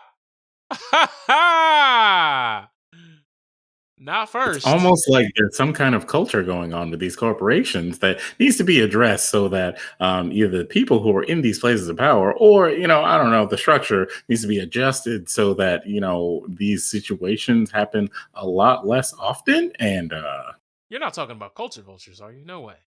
oh, geez, No way, not bro. even the culture. I'm talking about the them being like, hey, this person is a lot more marketable than that person because their hairstyle is a little bit more decent here. Like, did you see that nauseating video where it was like like a battle between millennials and Gen Oh no, Z, and they were like, oh no. he's like, "Have you ever been lit in the city? Yeah, you've never even seen a Starbucks." Like they're talking like that back and forth, and I was having a brain aneurysm. Let's just live watching it. And I was like, The what, drama kids? Oh, what? well, that's another reason why the internet is a mistake. Drama. No. Like, bro, I just don't. You know, Yeah, like, look, man. Everyone like saw. I'm not going to say everyone. Okay, most people saw that and they were just like, maybe I don't want to be in any of these generations now. Like if it's like that, but you and I have seen our fair share of people who are like, yeah, we're being totally cool doing this. Isn't this cool? And everyone else is just kind of like, no, like yeah, that. that is not the case. All right, so for those of you who don't know what I'm talking about, I'm going to play it right now, and I'm very sorry that I'm doing this to any of you, but you need to know what true pain is. This is why pain in Naruto. This is why Nagato had to die, because you had to see this. You had to know pain. Pain. I need a generation that gets Hey you! Agency, no pot on our head, we got better memes and existential dread. Be a millennial and totally grown. We got DVDs and tons of student loans. If you can't do a TikTok dance, Or if you can't wear anything but sweatpants. if you don't know how to keep this, if you never taken All those kids live in LA. I'm telling you that right now. Jim and Pam, oh my god, I love the office. And that's a different land, They don't know what true adversity is. So I was born in Okay, not again, please, God, no, not twice, not twice. But yeah, that was a thing that they probably got paid to do. Somebody somewhere saw that, and they even did the ice in my veins, which I guess has become TikTok's what sheesh pose, and I don't know. I don't know what's going on anymore, dude. I just feel like everybody's being discredited and appropriated out of this piece, but here we are, did I 2021. ever say that memes were a mistake? Because I'm starting to yeah, agree with you. I feel like, before I was like, nah, memes are fine, but the more we progress through society, the more I'm starting to see the detrimental side to meme culture. Because boy, it's a problem. do There's threats you out here, do you remember the time when memes were just like a thing that you would see on like 4chan or like all the other like like chan boards or on some very forums? specific forums, and it was legit just nerd stuff. Right. And then 4chan became the edgy place to go. So people who wanted to feel like they were like the cool kids or the edgy kids or the rebellious kids or whatever would go to 4chan and then go to B and then be like, yeah, see, my buddy told me that they post all kinds of crazy stuff here, like a person taking a dub, and shit like that. And then they saw memes and then all of a sudden they started taking those and stealing them and then posting them on like more common social media sites. At this point, I think Facebook was the main social media site, not MySpace. So yeah, and those got distributed a lot more often. And then of course someone saw that and was like, oh, I could like get bank off of making like a meme generator that would allow kids to make their own. And then it all spiraled from there. And the little like inside jokes of the people who are on these forums or like a part of this like internet culture then became stuff that you heard in like regular conversations with people, and it got really weird. Let's just say the growth of meme culture was so exponential that it's just gotten to a point now where I'm actually shocked at how we got here. The Like, moment I heard Icon has cheeseburger like out loud, I was like, Maybe I don't like that phrase anymore. It's time to pack it the fuck up, bro. Meme should have been locked in a vault and destroyed. Absolutely nuked from orbit, but here we are. And man, look, we may be down bad when it comes to memes, but you want to know who we're not as down bad as? The Apex Legends development team. Boy, they are getting cooked. No, hold on. Bring it in. Let me zoom in real quick. They are getting cooked. It's bad. It's really, really bad. And you may be saying, all right, how bad can it be? So as you know, the Apex hackers have basically taken over that game. It's one of the main reasons why I stopped playing it, because we're getting people with charge rifle hacks, speed hacks, armor generation hacks, infinite health hacks. We're getting people being able to walk through wall hacks, shoot through wall hacks, have infinite ammo hacks. We're having people being able to change what the loot pool on the floor is hacks. We're getting people who are able to just like spawn weapons, have 4 weapons instead of 2 weapon hacks. We're getting people to the point who like they control the game. They have so much power, in fact, that a couple episodes ago, we said that, you remember that whole tournament that they were having, like their ALGS, their big time tournament? Well, the hackers shut it down. The hackers literally went after certain players and took their accounts from them so they couldn't even log into the game to even play their matches. It's gotten to a point to where these hacks are getting so sophisticated that not only are they going after individual players and taking over their accounts, it has gotten to a point now where they are changing the game menus for players. They may say, what do you mean changing the game menus for players? So, there's this whole brigade of people who are hacking on Titanfall. They may say, what the fuck does Titanfall 2 have to do with this? Well, there are people who are so disgruntled that the the EA and Respawn development teams have not done anything to save them from the hackers. So in Titanfall 2, that for revenge, the Titanfall 2 hackers are now starting to attack Apex, because if they have to fix Apex, maybe they'll fix Titanfall 2. No, they won't. Hold on. The game is over. Hold on. It gets weirder from there. Gets a whole lot stranger. It's gotten to a point to where you could be in the middle of a game of Apex Legends, and normally when, you lose, sometimes you'll get a survey that says, hey, did you enjoy this game experience? Blah, blah, blah. That stuff.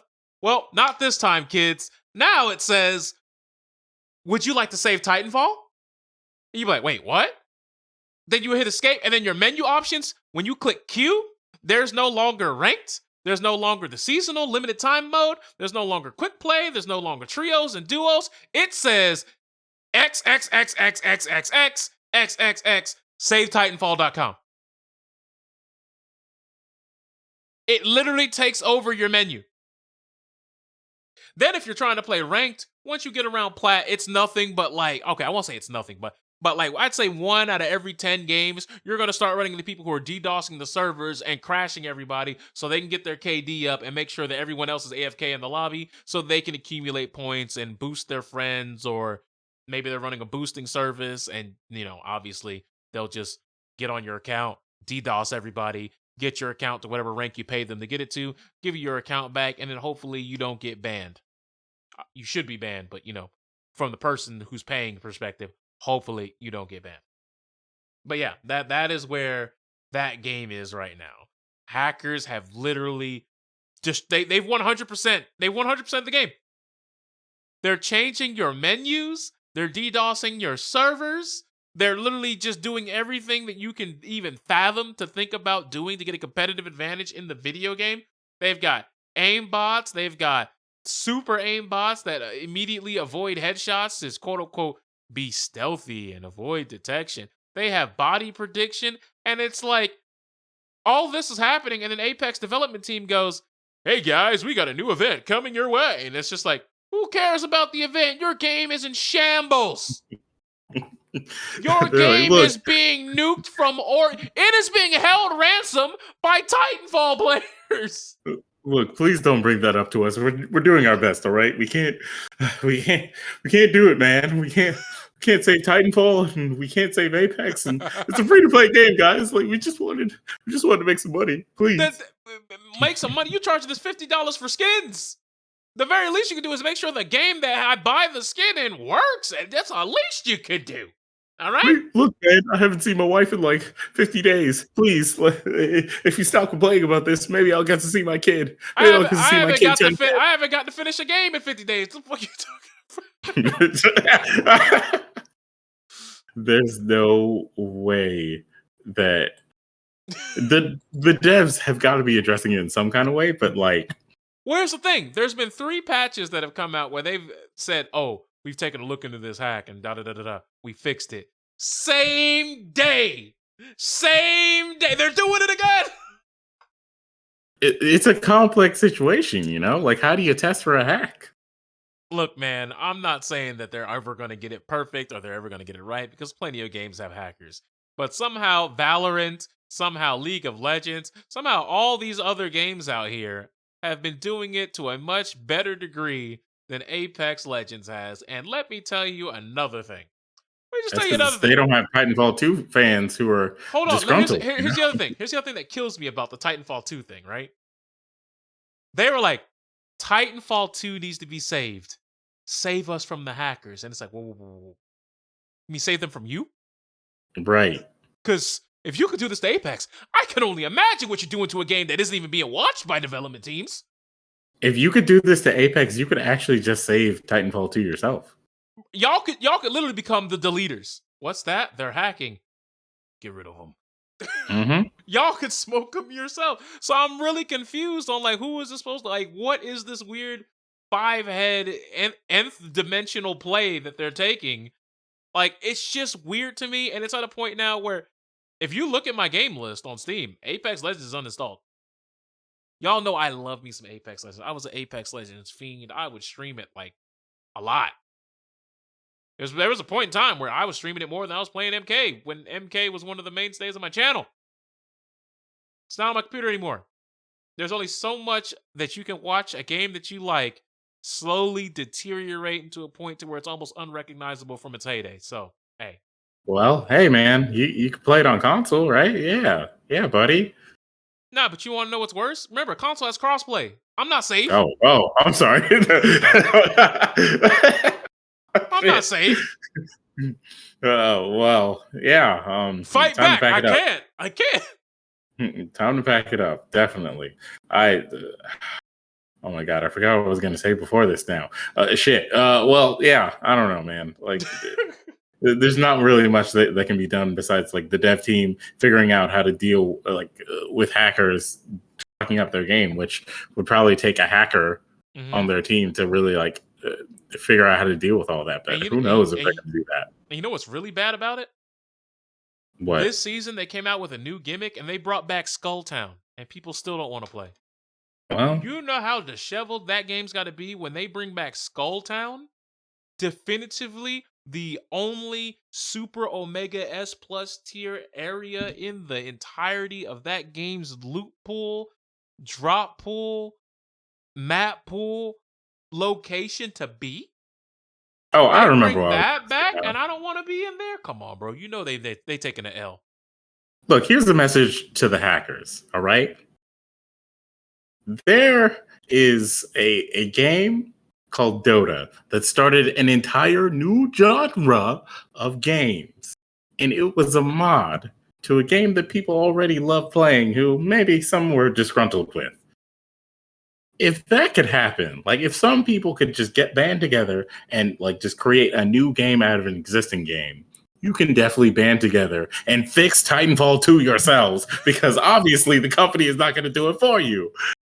I mean, look, when I saw Melee players add rollback to their game when they're like, Nintendo is not going to even address the fact that we still play this game. That was like, yeah, anything can happen with video games now. If you put your mind to it, man, you can do whatever you want with video games, bro. Like, fix it yourself, and then they'll probably hire you. Because not only do they put rollback in Melee, yes, Melee. They also have a leaderboard, a matchmaking system. They have a training mode with like hitbox viewer. Like, there's so much stuff that they've done to that game to where it honestly, feature wise, it's more in depth than Smash 4. It's not more in depth than Ultimate. That would be cap, but I would say it's more in depth than Smash 4. And I believe that. Yeah. Smash 4. What an alpha test for Smash Ultimate. Oh, jeez. That's essentially what I look at it as. But Apex, do better. Respawn, do better. EA, get your shit together because it's not looking good. Also, we know EA and Apex. We talked about those $50 scams that they overhad for those skins. Well, let me teach you about a $100,000 scam. So there's this thing called AnimeTube, and you may be saying, "What the hell is AnimeTube?" Well, AnimeTube, well, just in case you didn't know already, well, it is what I would like to call a anime watching app, where it allows you to watch anime for the cheapity cheap. Now I know what you're saying. What do you mean the cheapity cheap? Well, this is a anime app that is supposed to be a registered trademarked anime streaming app, which is in development for the following platforms. And you can see the consoles, you can see Android, Roku, blah, blah, blah, so on and so forth. So they say growing up, we were watching older animes such as Star Blazers, Galaxy Express 999, Akira, etc., so on and so forth, and we were not readily accessible to those anime. Unfortunately, that is the truth. A lot of these anime were really hard to get. You had to know somebody who knew somebody who can get you a VHS tape smuggled across foreign waters. And eventually True. we get to a point to, well, this new generation of anime lovers indulge in hours of watching old school content, or excuse me, old school anime made by Studio Ghibli with, other anime such as Death Note, Attack on Titan, and Sword Art Online.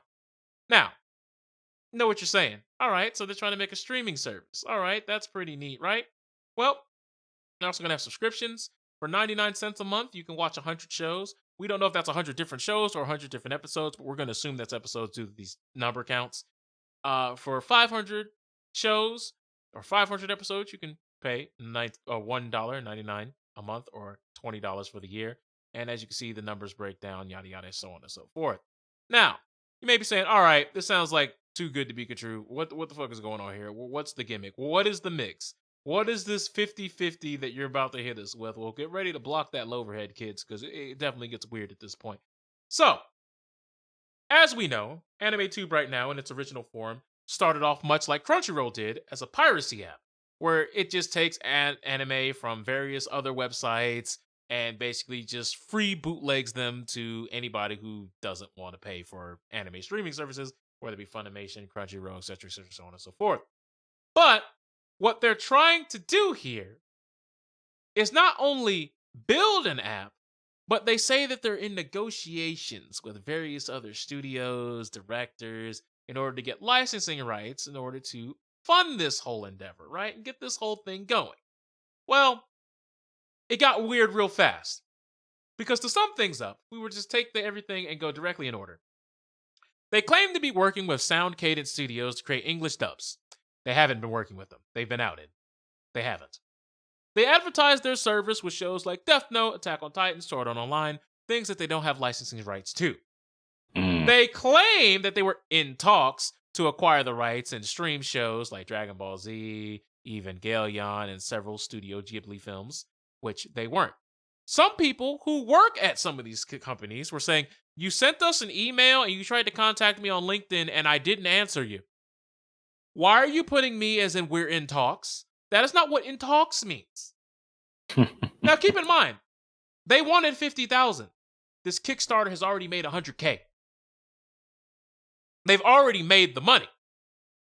Now, I know what you're thinking. All right, that sounds mad sus. They already made who's the money. paying them? What actually are they doing here, right? So, Sean Kleckner says, why do you have listings for my titles on your Kickstarter's anime licensing currently in discussion list? We are not in discussion with you. They replied to that tweet by saying, "Hi, Sean. We contacted you on LinkedIn to discuss directly with you." It's like a single cold LinkedIn message does not constitute a discussion. That's not how a discussion works.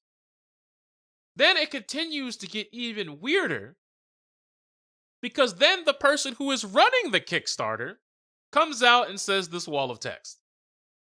So I'll go ahead and put this on the screen so you guys can see it. This is from their Discord, so you guys can see it from the horse's mouth. go ahead and get this thing up here real quick for you guys. And tell me if you guys can see the scam. From our survey, it would be nice if you added a blurb, if you can, about licensing is how licensing is a separate effort, and none of the money in this Kickstarter is going towards the project. It is going in towards paying for the content.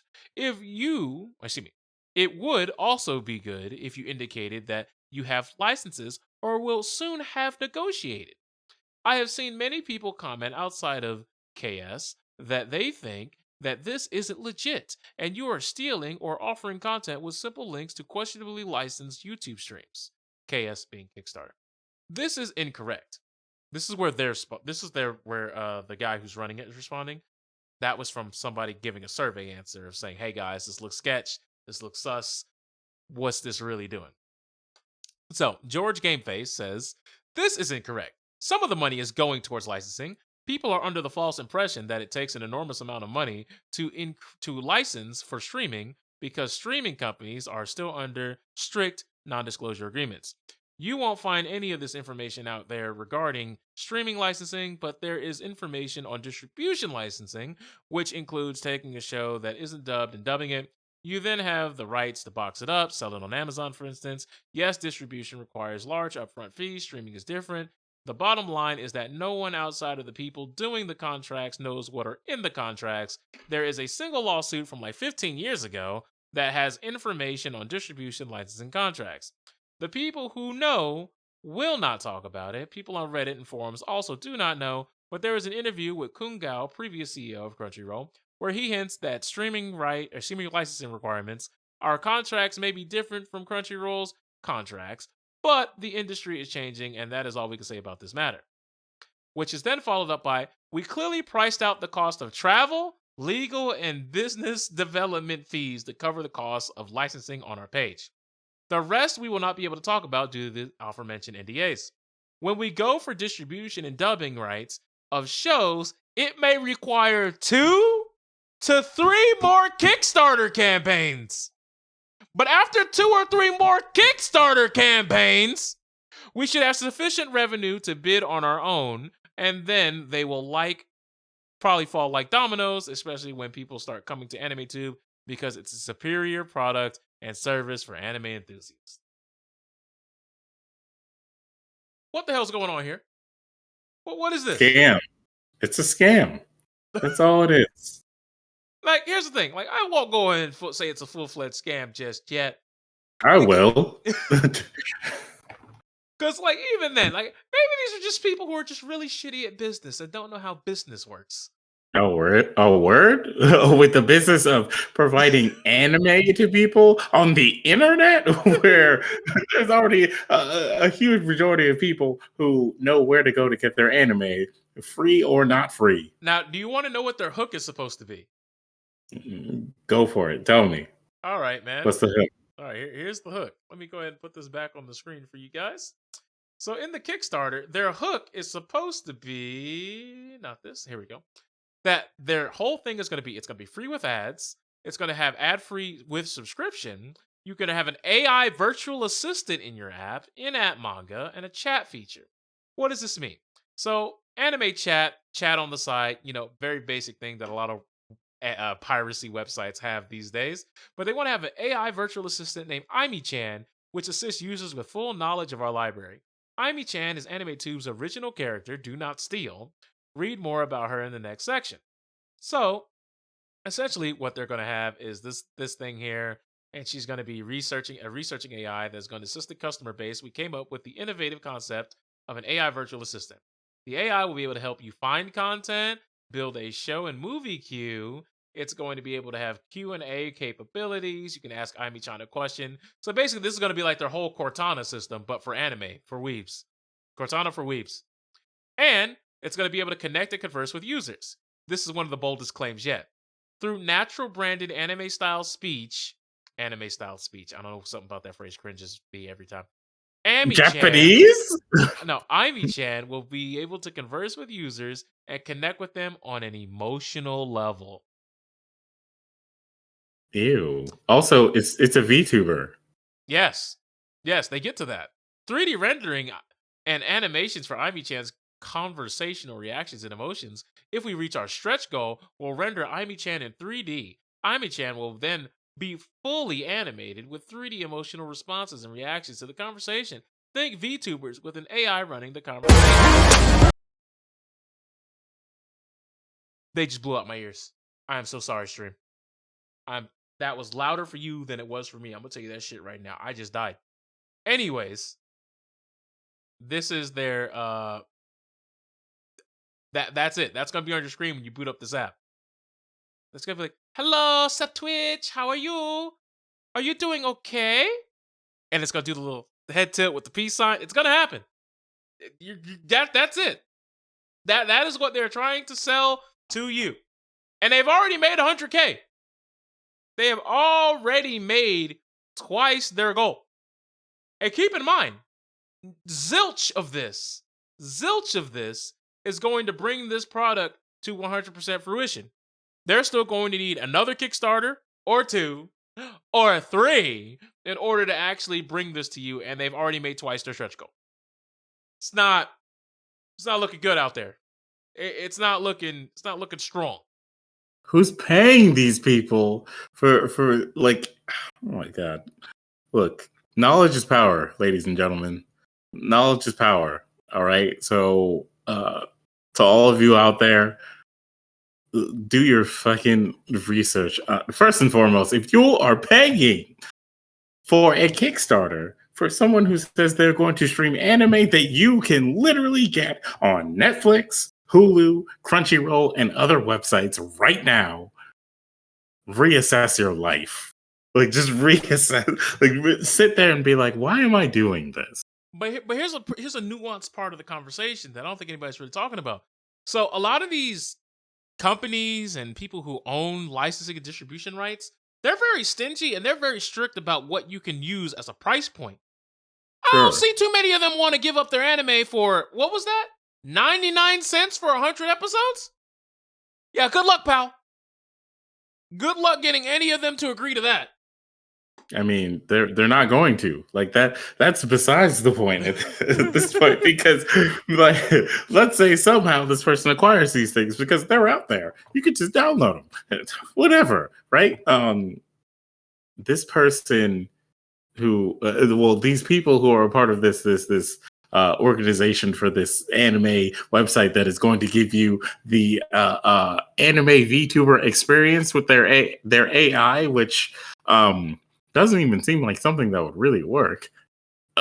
Anyways, you literally just have to read the description of what they're offering you and say, I wonder if someone else is offering me this for free or for a better price or just right now so I don't have to pay to wait for anime that's been out already for years.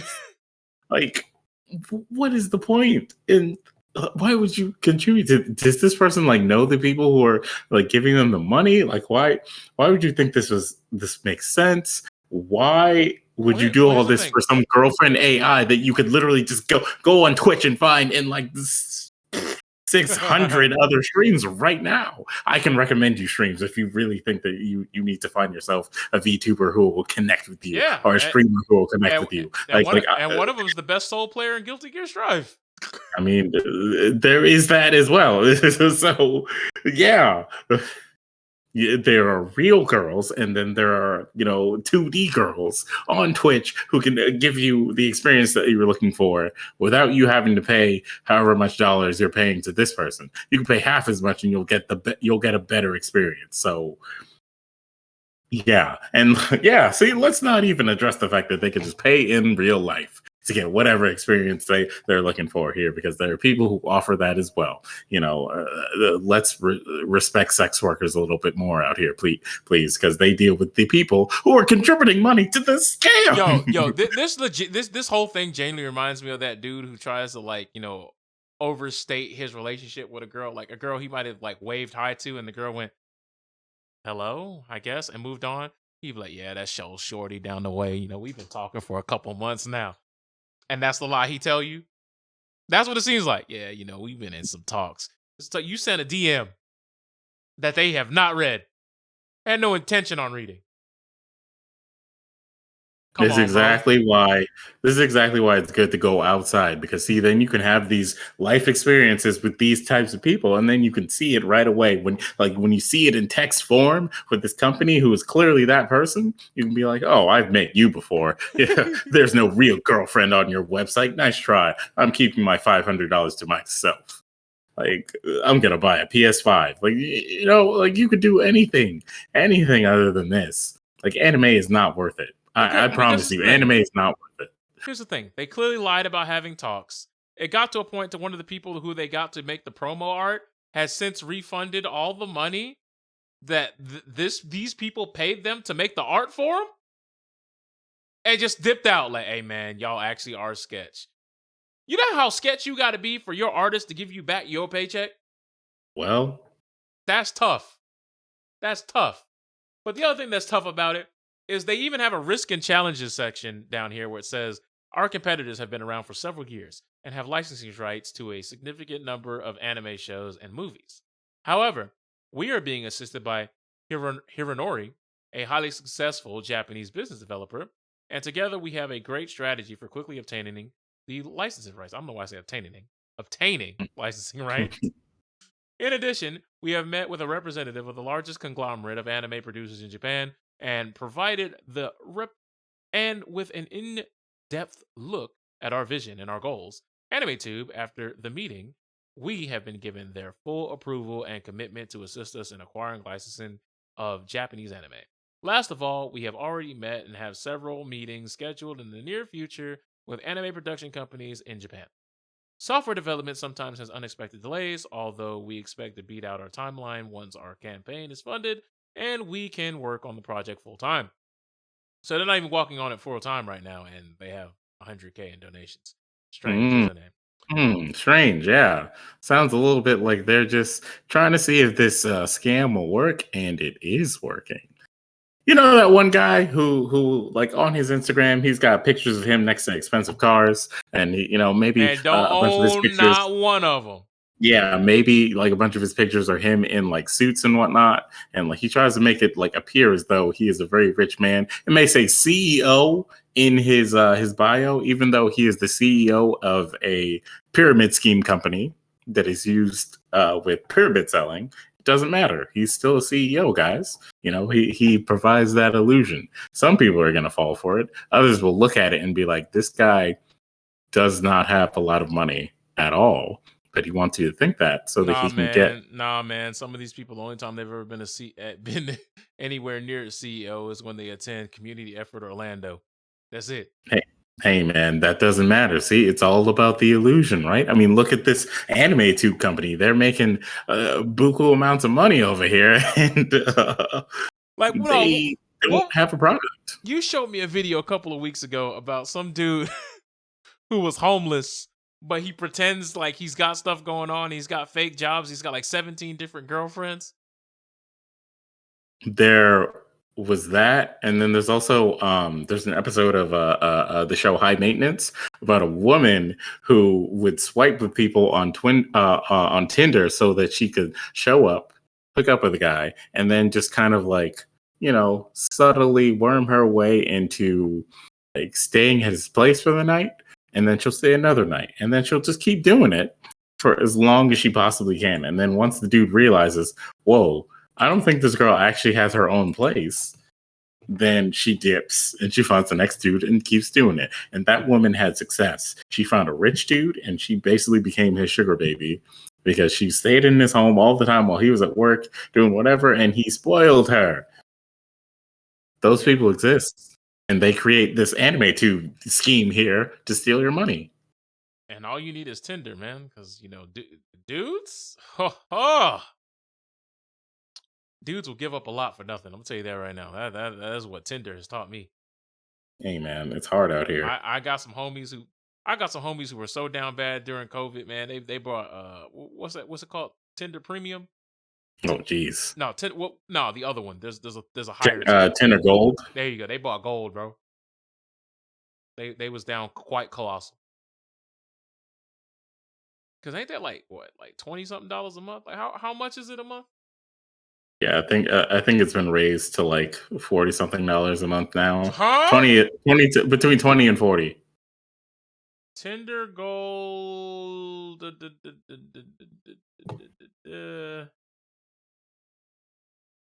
I don't have a Tinder account, so I can't actually. Can you not actually check? They don't list it on their fucking website. That's pretty trash. Their website. No, it tells you what you get with them. Wait, hold on. Whoa. There's a Tinder Plus, there's a Tinder Gold, and now there's a Tinder Platinum. What the fuck is that? Yeah, I don't think Tinder Platinum like is a thing anymore. Oh, then their website shit. I know they tried to like whittle it down to hold on. Wait, I'm trying to Tinder check. Platinum, you can message people before you match with them? Bro, that'd be wild, bro. Hey. Hey, fam, Okay, I yeah, got so money there's like that. So there's gold. Yeah, so okay, so you're right. So this is plus gold and platinum. Platinum is above gold. So platinum is the first class dating experience. That's the one that's let's see here. It is $40 a month. Yeah, okay, so I got them confused. Platinum is $40 a month, and then gold is the one that's $20 a month. Yo, Or anybody out 30. there in the Sorry, comments, 30. anybody out there in the comment section who is paying for Tinder Plus, Gold, or Platinum, how would you rate your experience from the free version of that app to your premium version? Have you seen an uptick Oh, in you quality? don't know? Nah, I don't. The algorithm is adjusted now so that if you're on the free version, you're on the peasant version, which means your profile doesn't really show up to people as much, especially if you're not a brand new user.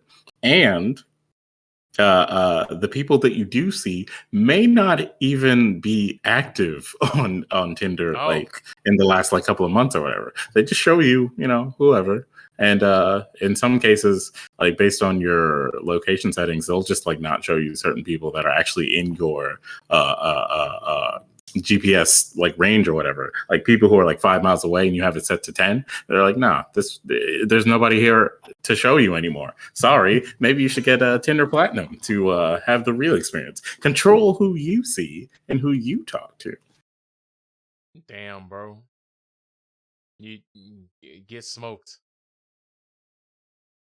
Get smoked. Well, You know, now I wonder, is there like dating app piracy apps? Like, are people out here like, hey, Tinder Platinum cracked? there are people who try to scam people by saying like, here, you know, come here and we'll give you like, you know, a code for Tinder Platinum or like whatever. And then I don't know, it just gives you like malware or some shit. Is there a Tinder Platinum key gem? Wait, Tinder Gold Premium cracked? Oh, Lord, here we go, dude. The internet never fails. Somebody's always got it for the low ski, fam. Someone's always got it for the low ski. I completely forget that Mithra is in the game for Smash Ultimate. I just saw it in a thumbnail just now, and I was like, huh? Yeah, that's because Kazuya is here now to steal the shine. So Get smoked, kid. Get smoked. That's all I can tell you. Bro, there are people who made full-fledged like 13, 20, 30-minute reviews of Tinder Platinum. Is it worth it for guys? yeah, man, there's a whole section of like YouTube that's dedicated to all of that. And I didn't wow. know. I feel like I've unearthed some secret tech that I ain't know about. Like, hello? You know what's wild? There was a guy who made YouTube videos where it's like, you know, I subscribe to this girl's OnlyFans, so you don't have to or whatnot. Like, he's not doing those videos very much anymore. Why? Did he get cooked? Mostly by the YouTube algorithm, I would say. He's not doing as well as he should have been. He was like, nah, man. Well, he was OnlyFans content reviewer. Yeah, and now he makes like videos where it's like me and my boys swipe on Tinder and talk about, you know, the girls that we see. It's like, That's cool, man. And people watch these things. I've seen some of the OnlyFans videos, and it's literally like him like going there, and he'll be like, "Yeah, so this girl, she was getting some sloppy toppy over here. I would say, it was all right, whatever." And I'm just like, "All right, dude." And like he'll show like the blurred out video, like there, or whatever, because it's like a screen capture of him going through, and it's just like, damn, man, the things people do for content is astounding.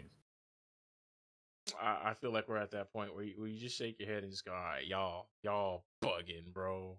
Yeah, Y'all you got it. is bugging. And we'll talk about the last two. We'll make it real short because we're past the 2 hour mark. Time is flying when you're having fun. But Trump is apparently suing everybody on social media, Facebook, Twitter.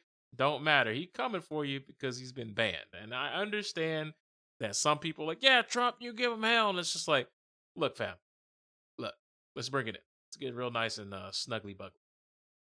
Ain't you got your own social media site that seems like it could be a scam in and of itself to worry about? That's number one. Number two, you're doing this whole thing where you're suing them, like what? Because you broke TOS and they told you, hey, bruh, don't do that. And then you continue to do Mhm. it, and then you got the shaft? Because I'm not sure how you think you're gonna win this one. Now, I also know you may be saying things like, yeah, but Hulk Hogan won against Gawker. Yes, but Gawker was able to plug stuff through tapping his phone and getting private conversation to happen within the walls of his own house. There's some shit that you said in Exactly. 4K for the world over 5G connections. Right. You showed up, you went outside and said, "That's right. I will say it again right now for your cameras." And it's like, okay, dude, like you can't be stopped. And it's like, hey, Trump, is this tweet from your account? Like, do you really believe these things? You damn right I believe those things. I'll say it right now. I don't believe that they should exist. It's like, okay. It's like, all right, well, Sorry. just throw this man right the fuck up out of here, bro. Like, Mhm. it's just really weird. Like, if he wants to do, I mean, he's got that type of money where he can sue, lose, and just be like, well, I always told you the people at Twitter, they're not good people. They're not good people. And his fan base will not miss a lick. At that point, Mhm. they'll just be like, it's the courts that hate Trump. It's the courts. Everybody's got to get out of here. Everyone's out of order. All the branches of government. Even though that's what you come on, man. You guys know how this goes. You have seen the dog and pony show known as how Trump puppet masters his fans. We've seen Right. it. And then we also have Bubblegum Kells, who is a nurse who was fired. And you may be saying, what was a nurse fired for? Well, basically, she was making TikTok videos behind the scenes. And these aren't your normal TikTok videos. It was stuff like, oops, did I just drug the last patient that I was in while she was in a patient's room and pouring more pills than you would probably pour into a willing participant's cup? Let's just say that. Now, And also saying things like, "Oh man, I'm going to drug my next patient because they kept me up. They kept me up all night last night. So I'm trying to put these dudes to sleep so I don't have to do as much work." It's like, yeah, and then oh, also saying stuff like, would I slap a a patient? patient. Would I slap someone who's dying? Or there was one that was like, sometimes I do unplug people's ventilators so I can charge my phone. Like, she was saying some shit on that Tinder. Now, was it all in jest? More than likely, all right, because people would just be dying around there, all right. But my point is, she got fired. Then she makes a Kickstarter where she was asking for $20,000 that says TikTok got me fired, so feed my kids. So far, she's made $325, and somebody donated about 3.5 hours ago. So people are still trying to donate money to that Kickstarter. And you want to know why this is the ultimate hustle? Because when you go look up her Instagram, right? Mm-hmm. She's out here getting turned up at the strip club. She's, hanging out with a couple of rappers. Looks like I don't know what car that is, but it definitely is way out of my pay grade. And she's in music videos and, she has an extensive collection of Jordans. I will tell you that. She got the titties percolating. She's doing a lot of things on this Instagram app that clearly is getting some monetary value that is outside of being a nurse. And she also says she is the CEO of, and get this, Bubble Rap Entertainment. And rap It all is comes in full circle. spitting that Full hot fire, circle. that El Fuego. And if you click on their link tree, their main is their TikTok, and they have a YouTube channel as well. And if you were to click on their YouTube, it's just a bunch of random podcast moments that she has with her friend, reaction videos, and some of her, I guess, artists' music videos. And yeah, they've all been review bombed and comment bombed and disliked bombed. And yeah, she's like, I can't believe they fired me. I didn't do anything wrong. It's like you use the hospital's image or the care center's image, and you tarnish their entire reputation. Like, sure, it may have been a quote unquote joke, but from the outside looking in, that is the worst publicity you can give any caretaking site at all. Right. Not to Like, mention, what was it? A few years ago, we had the woman who was in a coma who ended up getting pregnant. Do y'all remember that? oh boy, yep. There was a woman in like a hospice center who was in a coma, and then she ended up becoming pregnant because one of the employees that was supposed to be taking care of her was sexually assaulting her while she was in the coma. And that became an episode of Law and Order SVU. So you have all that type of stuff going on, and now you out here making these like stupid ass jokes. Like, of course, these people were going to get you up out the frame. Now it's weird because some of the news reports says she was suspended. So she was only suspended, and she's saying she's getting fired so people can donate to her money. That's a whole WTF right there. That's a whole what in the fuck going the fuck on here. But Right. yeah, there are some weird, depraved lunatics out here on the internet who are finding a way to monetize the fact that they're weird, depraved weirdos. Well, I mean, in a court of law, there's no way to prove that she was drugging the patients, right? She could have been joking, right? Because that's So- the weird thing. Like, what if she was doing it? You don't know.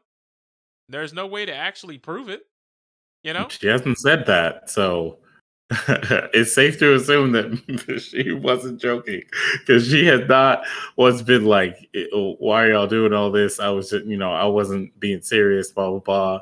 It's not like that, etc. Nah.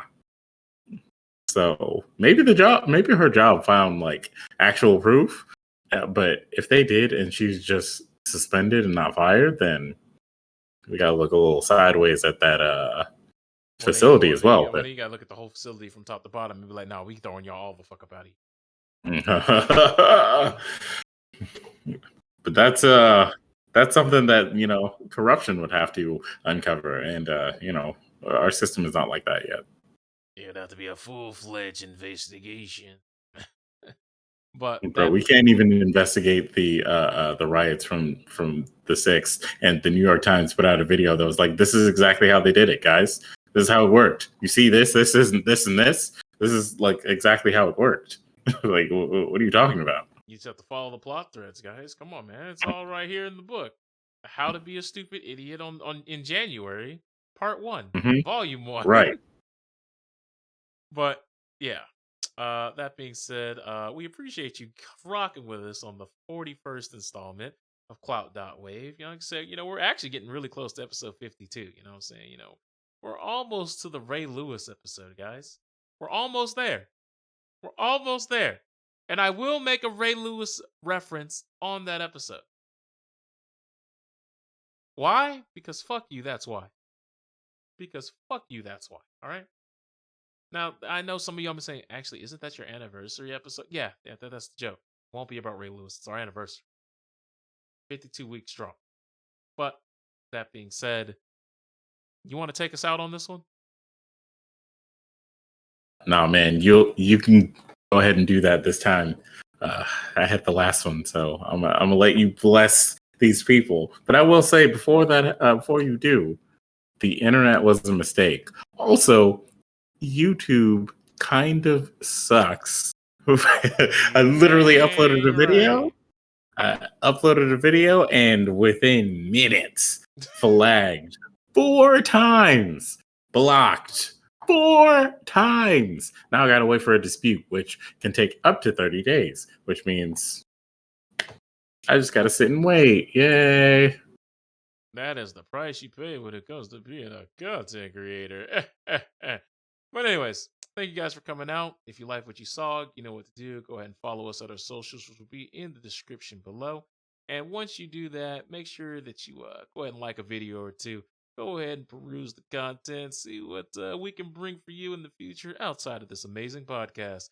And we will see you guys on the next one. And remember to have a great set of games and an even better day. We will see you guys next week. Cheers. Cheers.